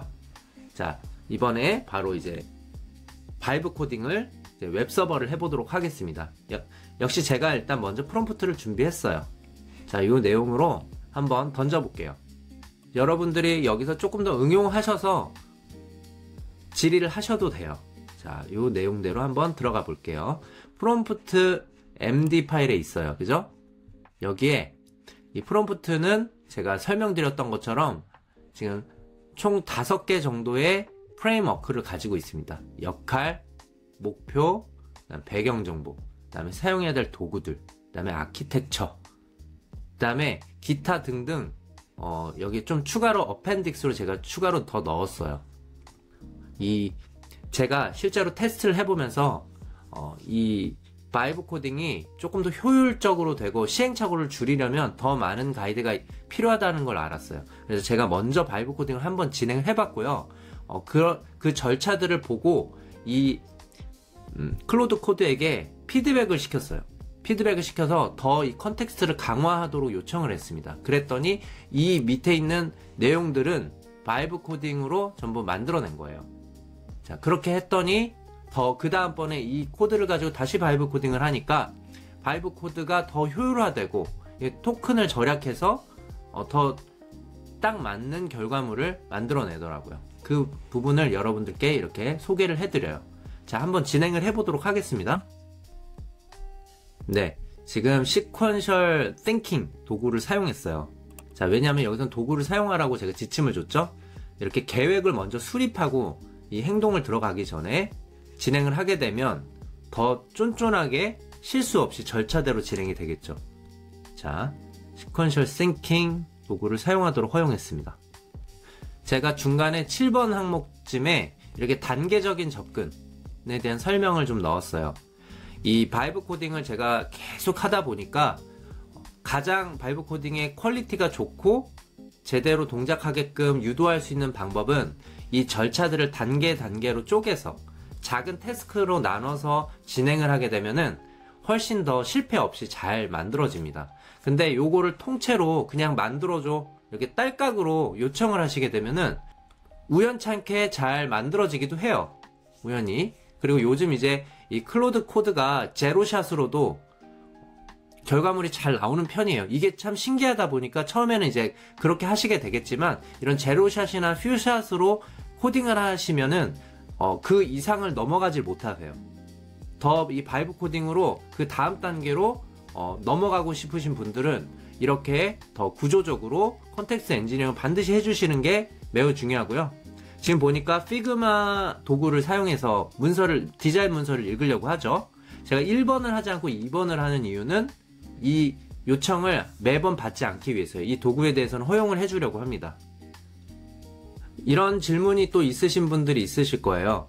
이걸 아예 오토로 돌리면 안 되냐. 예. 그렇게 할 수 있는데요. 그렇게 하면은 역시 제가 검토하는 과정들이 빠지게 되는 거죠.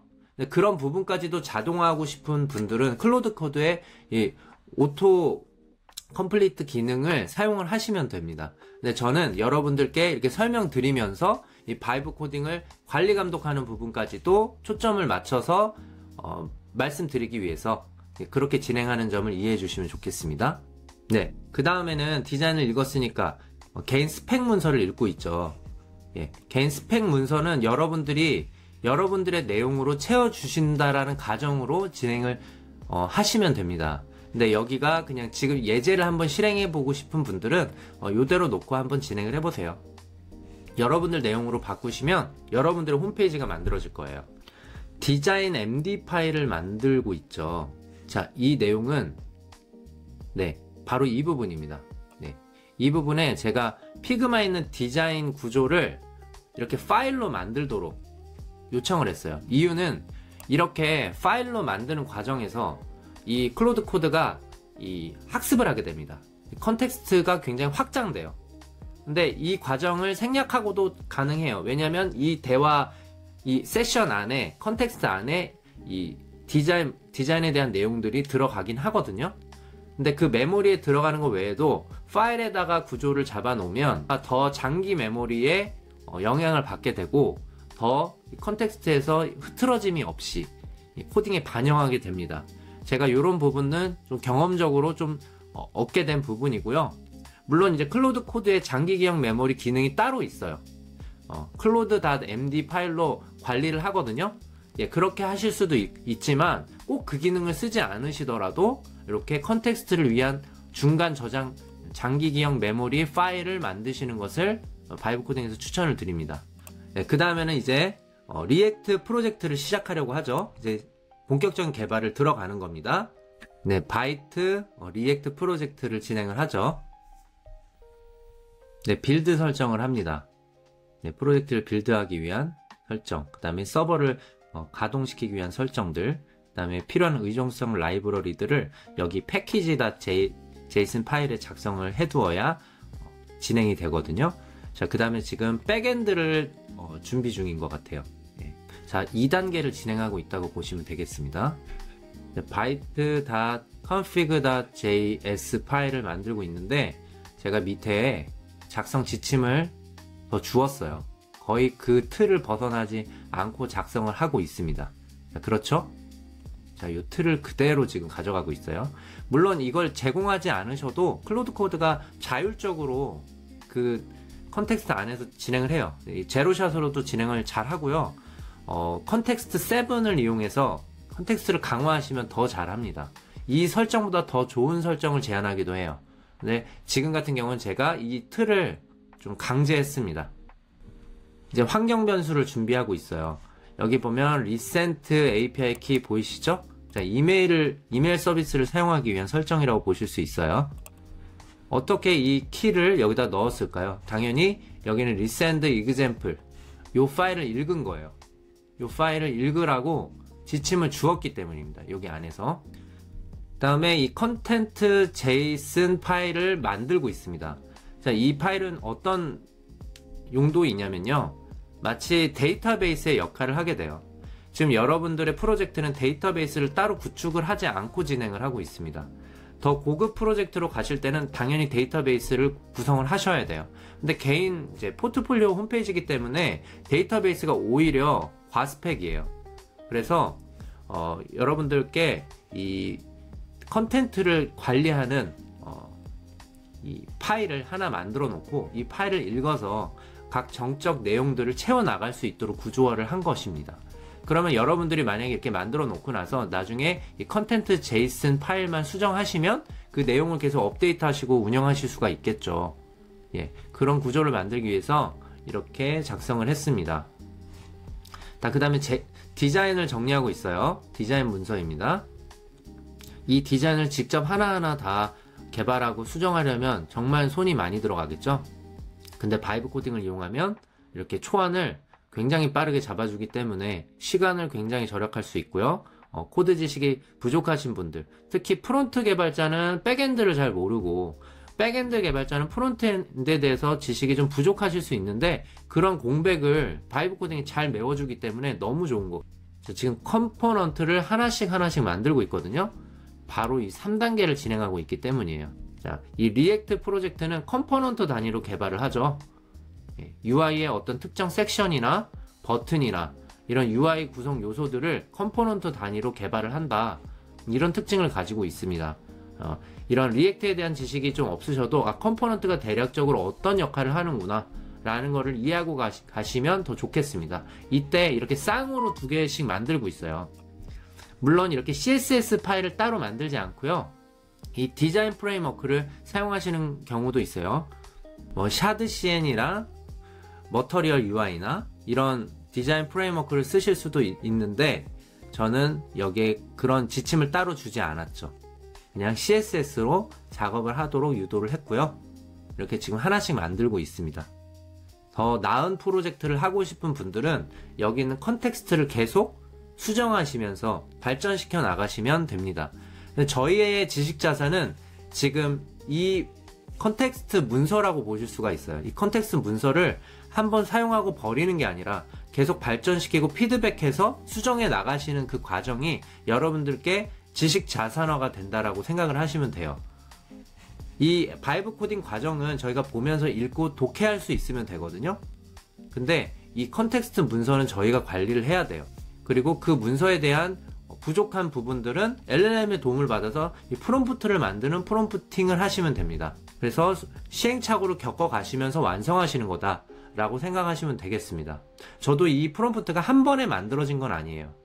제가 만들고 또 돌려보고 거기서 부족한 점들을 채워나가면서 점진적으로 완성을 했다라고 보시면 됩니다. 딱 보시면 알겠지만 뭐 여기 있는 경력과 관련된 컴포넌트, 블로그와 관련된 컴포넌트 이렇게 하나씩 만들고 있고요. 이 레퍼런스는 저희가 피그마에 준비했던 그 디자인을 그대로 가져온다 라고 보시면 되는데 디자인과 100%딱 맞지는 않아요. 예.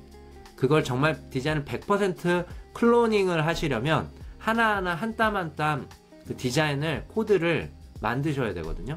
예. 그런 바이브 코딩은 이렇게 쭉 일괄적으로 진행하는 게 아니라 하나씩 하나씩 단계적으로 디자인을 뽑아 오셔서 구현을 하시는 방법을 쓰실 수 있고요.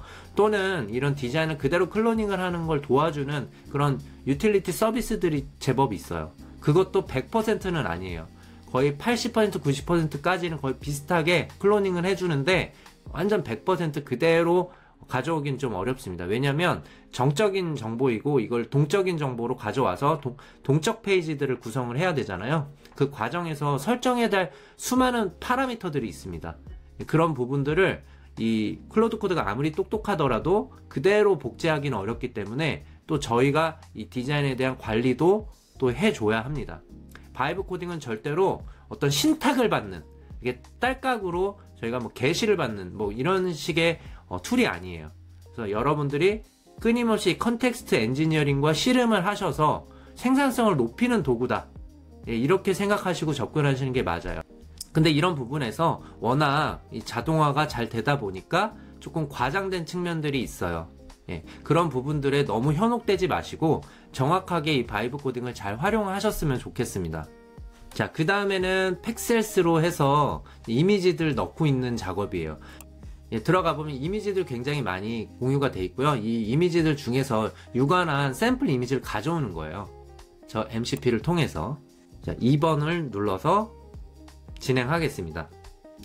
검색을 하는 거예요. 단지 검색을 했으니까 이번엔 또 API 키를 입력하는 부분이 있네요.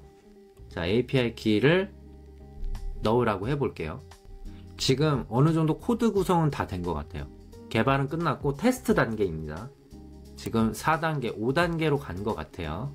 프로젝트 빌드하고 6단계까지 넘어갔군요.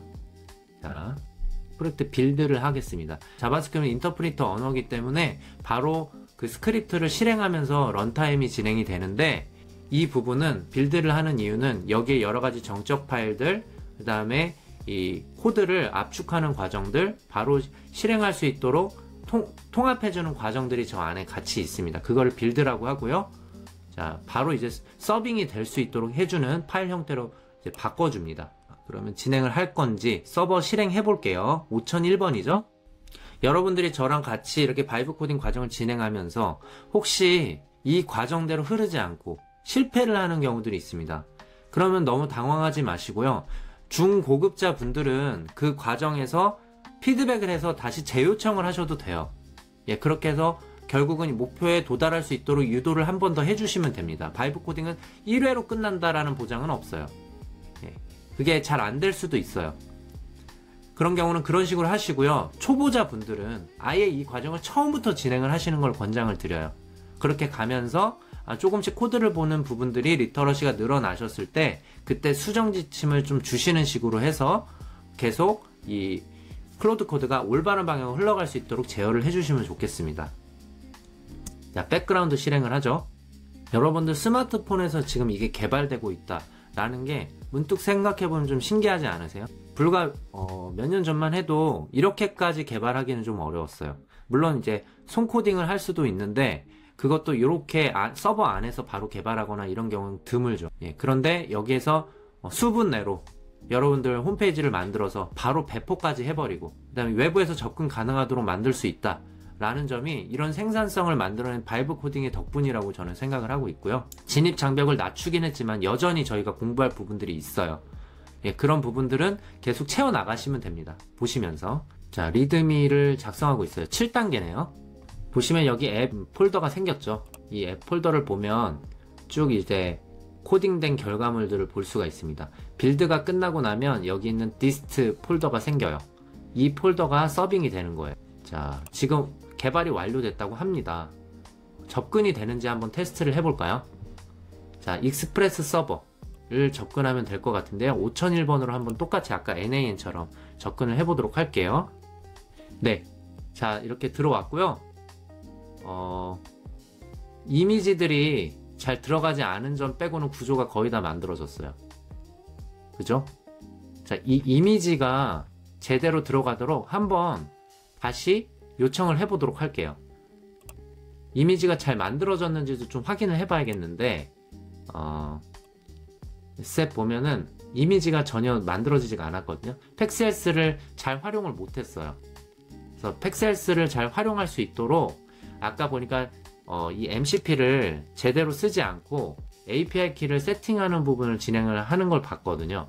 그래서 그 API 키를 잘 가져올 수 있도록 팩셀스에 있는 API 키를 가져오도록 해볼게요. 저랑 같이 아까 API 키를 발급을 하셨었죠? 이렇게 들어가서 이 항목에서 API 키를 이렇게 확인하실 수 있거든요. 이 API 키를 한번 던져주고 제대로 이미지를 연결할 수 있도록 다시 요청을 해보겠습니다. 자, 이 API 키는 여러분들의 키를 사용하시면 됩니다.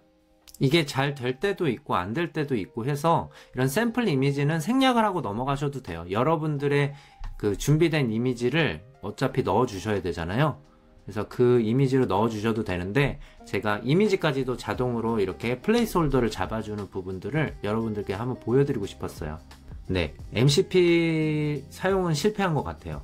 이게 동작이 될 때도 있고 안 될 때도 있고 해서 지금 바로 그냥 배쉬쉘에서 curl 명령으로 다운로드를 하려고 하는 것 같습니다. API를 직접적으로 활용하는 거죠. 이렇게 MCP를 사용하지 않아도 바로 이제 커맨드 라인에서 바로 도구를 사용할 수도 있다라는 점, 이렇게 우회하는 방식을 선택하는 점도 바이브 코딩의 특징이에요. 자, 1번 진행하겠습니다. 네, 이미지 다운로드 진행되고 있어요. 이런 부분들을 보고 저도 MCP가 아니라 이렇게 커맨드 라인으로 해서 API를 사용할 수 있도록 가이드를 좀 줘야겠다라는 그런 생각을 하게 됩니다. 자, 이미지 또 다른 거 실행하겠습니다. 퍼블릭의 이미지스, 이 부분에 지금 하나씩 저장이 되고 있는 것 같아요. 이렇게 누르면 여기 원래 떠야 되는데 지금 저희가 이게 원격 서버이고 그러다 보니까 여기에 프리뷰가 동작하지 않는 부분이 있으실 거예요. 이런 부분들은 이제 나중에 만들어지고 나서 웹페이지에서 확인을 해보도록 하죠. 네, 이미지를 계속 받고 있어요. 어떤 샘플 이미지는 그대로 쓰셔도 되고요. 여러분들 프로필 이미지나 개인과 관련된 이미지만 교체하셔도 되겠죠. 그리고 생성형 AI MCP를 이용해서 이미지를 아예 생성해서 넣으시는 방법도 가능합니다. 계속 이미지 늘어나고 있죠. 이렇게 만들고 있고 여러분들 이미지로 이름만 바꿔서 넣어주셔도 돼요. 플레이라이트 사용해서 접근하려고 하는데 지금 플레이라이트로 크롬을 쓰려고 하는데 이 부분에서 제가 3번을 누르고 다른 지침을 주겠습니다. 자, 제가 테스트 해보니까 이 프로트 디스트로 우분투 버전에서는 크롬이 사용이 안 되더라고요. 그래서 이렇게 플레이라이트 사용하실 분들은 파이어폭스를 사용하도록 지침을 주시면 좋겠습니다. 자, 그런 부분도 사실은 클로드 코드가 시행착오를 통해서 알아냅니다. 근데 일단 알고 계시면 토큰을 절약할 수 있겠죠. 자, 그리고 이미지들이 지금 안 불러와졌어요. 개발자 도구 열어서 어떤 이미지들이 안 불러와졌는지 이런 코드들을 여기서 직접 가져오셔도 돼요. 네. 직접 가져오셔서 여기다 컨텍스트에 추가를 하셔도 됩니다. 플레이라이트는 이 과정을 자동화해 주는 거예요. 직접 브라우저를 열어서 그 콘솔 에러 출력들을 확인해서 컨텍스트에 추가해서 이 피드백하고 수정하기 위한 그런 도구라고 보시면 돼요. 그리고 동작들을 확인하는 거죠. 이 동작들이 제대로 만들어졌는지. 근데 그런 부분들을 자동화 하실 수도 있고요. 또 이게 플레이라이트이 또 제대로 동작 안 하는 경우도 많이 있어요. 예, 완벽하진 않습니다. 그런 경우에는 직접 이렇게 들어가셔서 웹사이트의 특정 부분을 설명하고 콘솔 에러나 출력들을 복사해서 붙여넣고 해서 컨텍스트를 직접 넣어주셔도 돼요. 실제로 바이브 코딩 할 때 모든 것을 다 자동화를 그렇게 하지는 않아요. 자동화의 도움을 받기는 하지만 또 저희들의 판단과 매뉴얼리 작업들이 또 필요한 경우들이 많이 있습니다. 이제 스크린샷을 찍기도 하죠. 여전히 안 들어오는 거 보니까 이미지가 잘 연결이 안 됐어요. 근데 됐다고 지금 얘기를 하죠. 이런 경우들이 있어요. 그럼 이거를 다시 한번 이렇게 컨텍스트에다가 추가를 해줘 볼게요. 이게 더 확실할 것 같아요. 자, 이렇게 붙여놓고요. 네, 지금 보니까 폴더링에 문제가 있었어요. 네, 이미지 준비는 됐는데 빌드할 때 이 이미지들을 가져가지 못했던 거죠. 그래서 여기 있는 코딩은 이 src라는 폴더에서 코딩이 되는 거예요. 그리고 이걸 가지고 빌드를 하면 이 dist 폴더를 만들어내는 거고요. 정적 파일은 또 다른 폴더에서 따로 준비하고 있는 건데, 지금 프로젝트 지금 서빙되고 있는 건 이 dist, 이 빌드된 파일들만 서빙이 되고 있기 때문에 그렇다라는 얘기입니다. 자, 이 내용들을 이해한 상태에서 진행을 하죠. 자, 분명 에러가 발생할 거예요. pkill이라는 명령어가 지금 이 프로토 디스트로 버전에서는 진행이 안 돼요. 무효할 겁니다. 네, 이미지가 정상적으로 제공된다고 하고요. 빌드 시에 아예 이미지가 포함되도록 하겠다라고 하고 있어요. 그죠? 네, 이게 가장 정상적인 접근 방식이에요. 내용들이 포함되도록 해달라고 신경 쓰지 않도록 하는 거죠. 저는 이 내용들을 좀 알고 있기 때문에 얘가 지금 계속 수정해서 피드백해서 개선되고 있다는 걸 알고 있는데, 여러분들 이런 게 처음에는 초보자분들은 어떻게 진행되고 있는지 이해가 안 되실 수 있어요. 그런 부분들은 나중에 이 절차들을요, 요약을 해달라고 해보세요. 이게 다 끝나고 나서. 그런 다음에 추가 학습을 하셔서 리터러시를 올리세요. 그럼 그 다음 프로젝트는 더 잘하실 수 있어요. 이 대화 내용 자체가 여러분께 경험이 되고 지식이 될 수 있도록 요약을 요청하시면 된다라는 말씀입니다. 중간에 이 컴팩팅 컨버세이션이라는 과정이 나오면요, 여러분들의 지금 대화가 굉장히 길어졌다라는 얘기예요. 이 대화 내용을 계속 이어나가기 위해서 클로드가 이 대화 내용을 압축하게 됩니다. 확인하는 동안 저희 사이트 가서 볼까요? 네. 자, 보시면 이렇게 이미지들이 잘 들어갔어요. 아, 요 이미지는 조금 촌스러운데 어쨌든 이미지가 잘 들어갔네요. 자, 이제 에러가 나지 않고요. 자, 이 남자 이미지는 바로 바꾸고 싶네요. 자, 이렇게 내용들이 잘 들어갔고요. 그 다음에 여기에 이미지들 잘 들어갔습니다. 표현이 잘 됐고요. 디자인은 계속 수정해 나가실 수 있겠죠. 자, 동작도 되는지 볼까요? 자, 이렇게 보면은 오토 스크롤이 잘 되고 있어요. 그 다음에 저희가 의도했던 이 연락처, 이 부분들이 잘 되는지 한번 테스트 해 볼게요. 자, 입력하고 메시지 한번 보내 볼게요. 자, 메시지가 갔대요. 그럼 이제 이메일 함으로 가볼게요. 이메일이 제대로 들어갔습니다. 그 다음에 지금 보니까 좀 아쉬운 건 여기는 이제 파비콘이나 이 사이트 이제 메타데이터들이 SEO들이 안 잡혀 있죠. 이런 부분들은 또 추가로 요청을 해주시면 클로드 코드가 그 부분까지 수정을 잘 해줍니다. 또는 컨텍스트 문서를 그 부분까지도 강화를 해주세요. 두 가지 방식을 다 쓰실 수 있어요. 자, 여기에 이 부분 아쉬웠던 그 부분을 한번 추가를 해볼게요. 자, 저는 이런 추가 요청을 해보겠습니다. 여러분들은 이 과정을 생략하셔도 돼요. 이게 되는지, 추가로 수정이 되는지를 보여드리려고 합니다. 계획을 쫀쫀하게 하지만 이렇게 놓치는 부분들이 생길 수밖에 없죠. 그래서 그런 부분들은 그 다음에 이 컨텍스트 문서를 강화하는데 사용을 하시면 더 좋을 것 같습니다. 자, 이렇게 발견되기도 해요. AI라는 건 여러분들이 어떤 공식으로 만들어내는 게 아니에요. 발견의 과정이라고 생각을 하고요. 그 발견된 것들의 원리들을 또 차곡차곡 여러분들의 지식 자산화를 하시는 그런 과정이라고 생각을 해주시면 좋겠습니다. 자, 이렇게 아이콘도 직접 코딩을 하죠. 좀 심플하게 만들어 달라고 했어요. 검색 엔진에 잘 검색이 될 수 있도록 하는 최적화 작업이기도 하고요. 여기 디스플레이 되는 부분들을 수정해 주기도 하죠. 예, 이 robots.txt는 웹 크롤러가 크롤링을 어느 정도까지 할 수 있도록 허용해 줄 건지에 대한 설정 문서입니다. 그다음에 사이트 맵도 SEO의 하나죠. 구글이나 검색 엔진 크롤러들이 이 사이트가 어떤 구조로 되어 있는지를 알기 위함이고요. 다시 빌드합니다. 여러분들이 이 바이브 코딩을 하면서 이런 오해가 없으셨으면 좋겠어요. 지금 제가 코드 설명을 조금씩 하고 있는데 코드를 하나하나 문법을 보면서 강론을 설명하고 있지 않고요. 이 코드를 실행하는 게 어떤 걸 의미하는지, 어떤 작업을 하고 있는지를 개괄적으로 설명을 드리고 있거든요. 이제는 코딩을 이런 코딩의 어떤 문법이나 어떤 용법, 디자인 패턴 뭐 이런 식으로 깊이 있게 뎁스를 들어가는 것이라기보다는 이 절차들을 이해하고 이 하나하나의 이 프레임워크들을 이해하고 컨트롤할 수 있는 부분들이 더 중요해지기 때문이에요. 그래서 노코드는 아니지만 거의 코드를 직접 수행하지 않고도 동작을 시킬 수 있다라는 얘기예요. 그러나 여전히 코드가 있죠. 코드로 저희는 계속 소통을 하고 있어요. 그래서 이 코드를 직접 수행하진 않지만 옆에 개발자를 두고 이 개발자와 소통하는 프로젝트 매니저 수준의 어떤 이 IT 지식을 가지고 진행을 하셔야 된다라는 점이 있다라는 겁니다. 그래서 여러분들이 코더는 아니지만 개발을 통해서 프로덕트를 만들고 싶으시다 라고 하시면 이런 과정을 통해서 진행을 하시면 될 것 같고요. 요렇게 발전시켜 나가면 점차 리터러시가 올라가겠구나라는 기대감을 갖고 진행을 하시면 되겠습니다. 자, 얘가 지금 동작하는 테스트 중인데 저희도 직접 테스트를 해볼게요. 자, 요렇게 팝이콘 들어갔죠?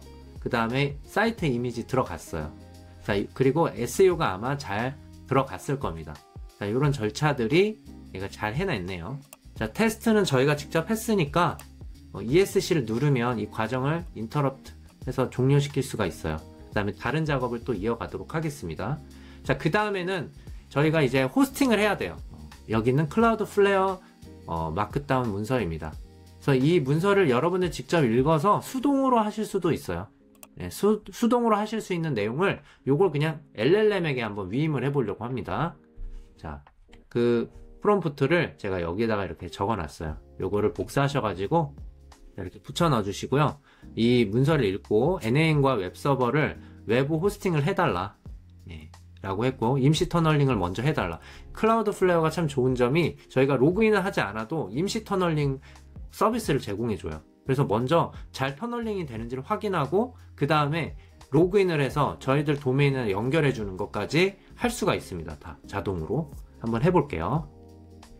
자, 이 절차대로 진행합니다. 얘가 이 부분 아까 앞서서도 했기 때문에 아마 금방 끝날 거고요. 클라우드 플레어 이제 프로세스를 설치할 거예요. 프로세스 이름은 클라우드 플레어 D입니다. 예, 데몬을 뜻해요. 여러분들 이제 챗 GPT나 뭐 클로드, 제미나이에서 딸깍으로 이제 웹사이트 홈 하나 페이지 하는 거 만드시는 거 많이 해보셨을 거예요. 굉장히 쉽게 MVP를 만들 수 있죠. 근데 문제는 뭐죠? 얘를 외부로 노출해서 실제로 운영을 하는 부분까지 준비를 해야 된다는 거예요. 여러분들 노트북에서만 보면 아무 의미가 없는 결과잖아요. 그래서 그렇게 해서 한번 보고 디자인하는 개발 작업은 할 수 있는데 얘를 CI/CD 정말 배포까지 전부 다 할 수 있는 부분은 이렇게 절차들이 존재합니다. 여러분들 알아야 될 내용들이 아직도 많이 있어요. 물론 일부 이제 클라우드 기반의 IDE 서비스에서는 이 배포까지 자동화해주는 기능들이 있어요.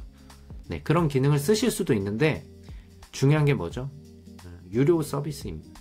저희가 직접 할 수 있으면 다 무료화 할 수가 있어요. 네, 설치가 된 것 같아요. 설치 잘 됐고요. 네, 임시 터널링 진행하는 것 같아요. 자, 지금 이렇게 주소가 발급이 됐죠. 이건 저희가 요청한 주소는 아닌데 임시로 이렇게 클라우드 플레어가 일정 기간 동안 이렇게 연결을 해줘요. 저희는 이거를 그냥 사용하면 됩니다. 무료입니다. 자, 이렇게 외부에서도 접근할 수 있는 주소를 얻었어요. 여러분들의 스마트폰이 어디에 있든 상관이 없습니다. 여러분들 스마트폰 공유기에 연결되어 있지 않아도, 와이파이에 연결되어 있지 않아도, 만약에 모바일 데이터로 연결되어 있다 하셔도 이렇게 터널링이 됩니다. 인터넷만 연결되어 있으면 돼요. 자, NAN도 되는지 볼게요. 네, 접근이 됐습니다. NAN 서버도 호스팅을 성공했어요. 자, 여러분들이 이렇게 외부 노출하는 게 이렇게 바이브 코딩으로 자동화할 수 있다는 점이 매우 흥미롭고 놀라운 것 같아요. 자, 얘를 저희가 원하는 도메인, 저희가 발급받은 도메인으로 연결을 해야겠죠. 이건 임시 터널링이기 때문에 그 절차를 진행하라고 해보겠습니다. 자, 로그인 하죠. 접속해야 될 주소를 이렇게 줍니다. 자, 이 부분을 긁어주세요. 긁어서 수동으로 접근을 해주세요. 그럼 클라우드 플레어 이 부분으로 가고요. 여러분들 도메인 주소가 있으면 그 주소를 클릭을 해주세요. 그 다음에 권한 부여를 이렇게 눌러주세요. 자, 그러면 이렇게 요 화면이 나오면 업로드가 됐다라고 할 거거든요. 자, 지금 저는 보면 여기에 인증 파일이 저장이 됐어요. 지금 제가 여기다 응답을 하지 않아서 이 로그인이 제대로 수행되지 않았는데 다시 한번 진행을 한다고 합니다. 이 서버로 인증 파일이 다운로드 되는 걸 제가 의도를 하고 있는 거고요. 다시 이렇게 주소가 나오면 이 주소를 그대로 입력을 해서 다시 재접속을 해주세요. 자, 그러면 들어오죠? 여러분의 도메인 주소를 다시 누르고 권한 부여. 지금 계속 이쪽으로 다운로드가 되고 있어요.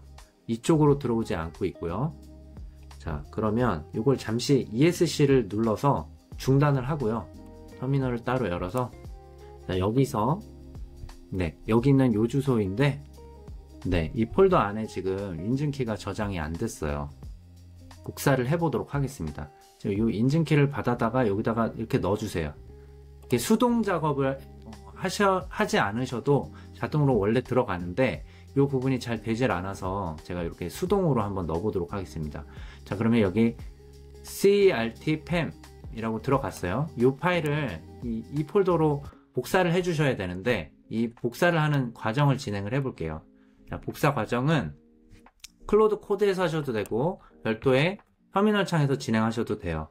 자, 저희가 지금 이 폴더에서 진행을 한다고 생각을 하면 복사를 하겠습니다.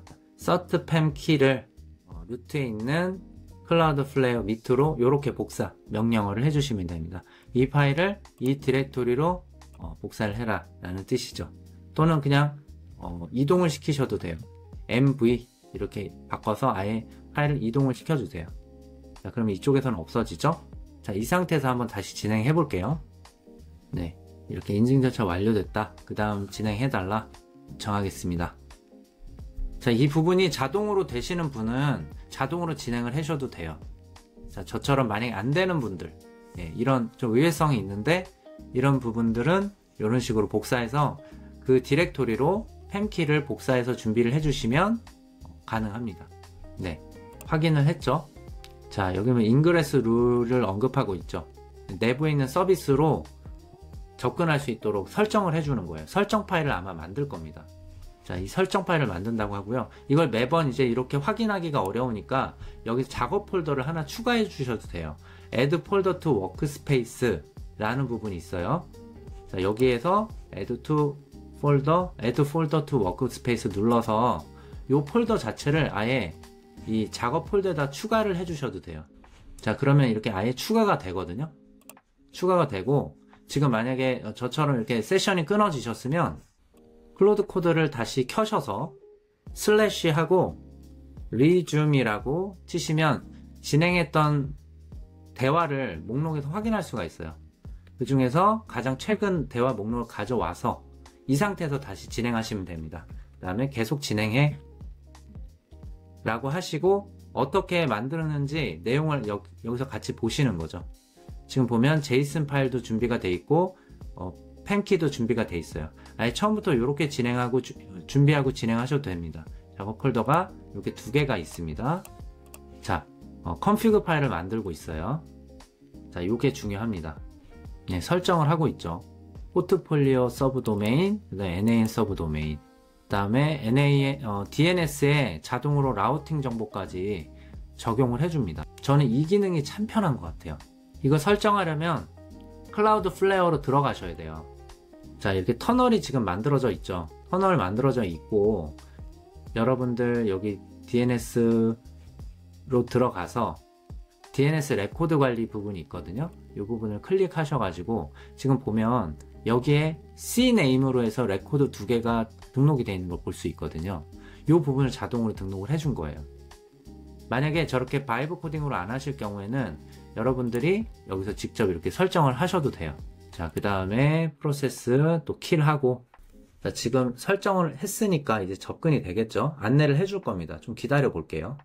네, 로그들 읽어서 제대로 지금 동작하는지를 보려고 하는 거고요. 자, 주소 테스트하고 있어요. 저희도 같이 들어가서 볼까요? 자, 이렇게 여러분들의 서브 도메인, 이 도메인에 연결이 돼서 웹사이트가 접근이 되고 있습니다. 자, 그리고 NAN도 볼까요? NAN도 안내해주죠? NAN도 오픈해서. 자, 이렇게 접근이 됐습니다. 여러분들 잊으셨을 수도 있는데 지금 이 서버들은 다 어디에 있느냐? 여러분들 스마트폰에 있습니다. 지금 저도 이 스마트폰으로 작업을 한 거고요. 이 스마트폰은 휴대를 할 수가 있죠. 서버의 위치가 바뀌어도 이 서비스는 여전히 진행이 되니까 여러분들 집에서도 그리고 또 회사에서도 그리고 어디에서도 이 서버를 구동할 수 있다 라는 점, 그리고 이 서버의 성능이 나쁘지가 않아요. 예. 미니 PC N100 제품하고 거의 흡사한 정도의 성능을 갖고 있는 갤럭시 S10 구형 버전으로 구현을 해봤습니다. 여러분 어떠셨어요? 서버의 활용은 굉장히 무궁무진합니다.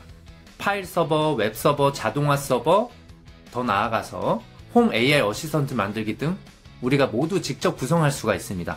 영상이 도움이 되셨다면 좋아요와 구독, 알림 설정 꼭 부탁드리겠습니다. AI와 자동화 워크플로우의 수많은 실전 사례를 들고 다음 영상에서 찾아뵙겠습니다. 감사합니다.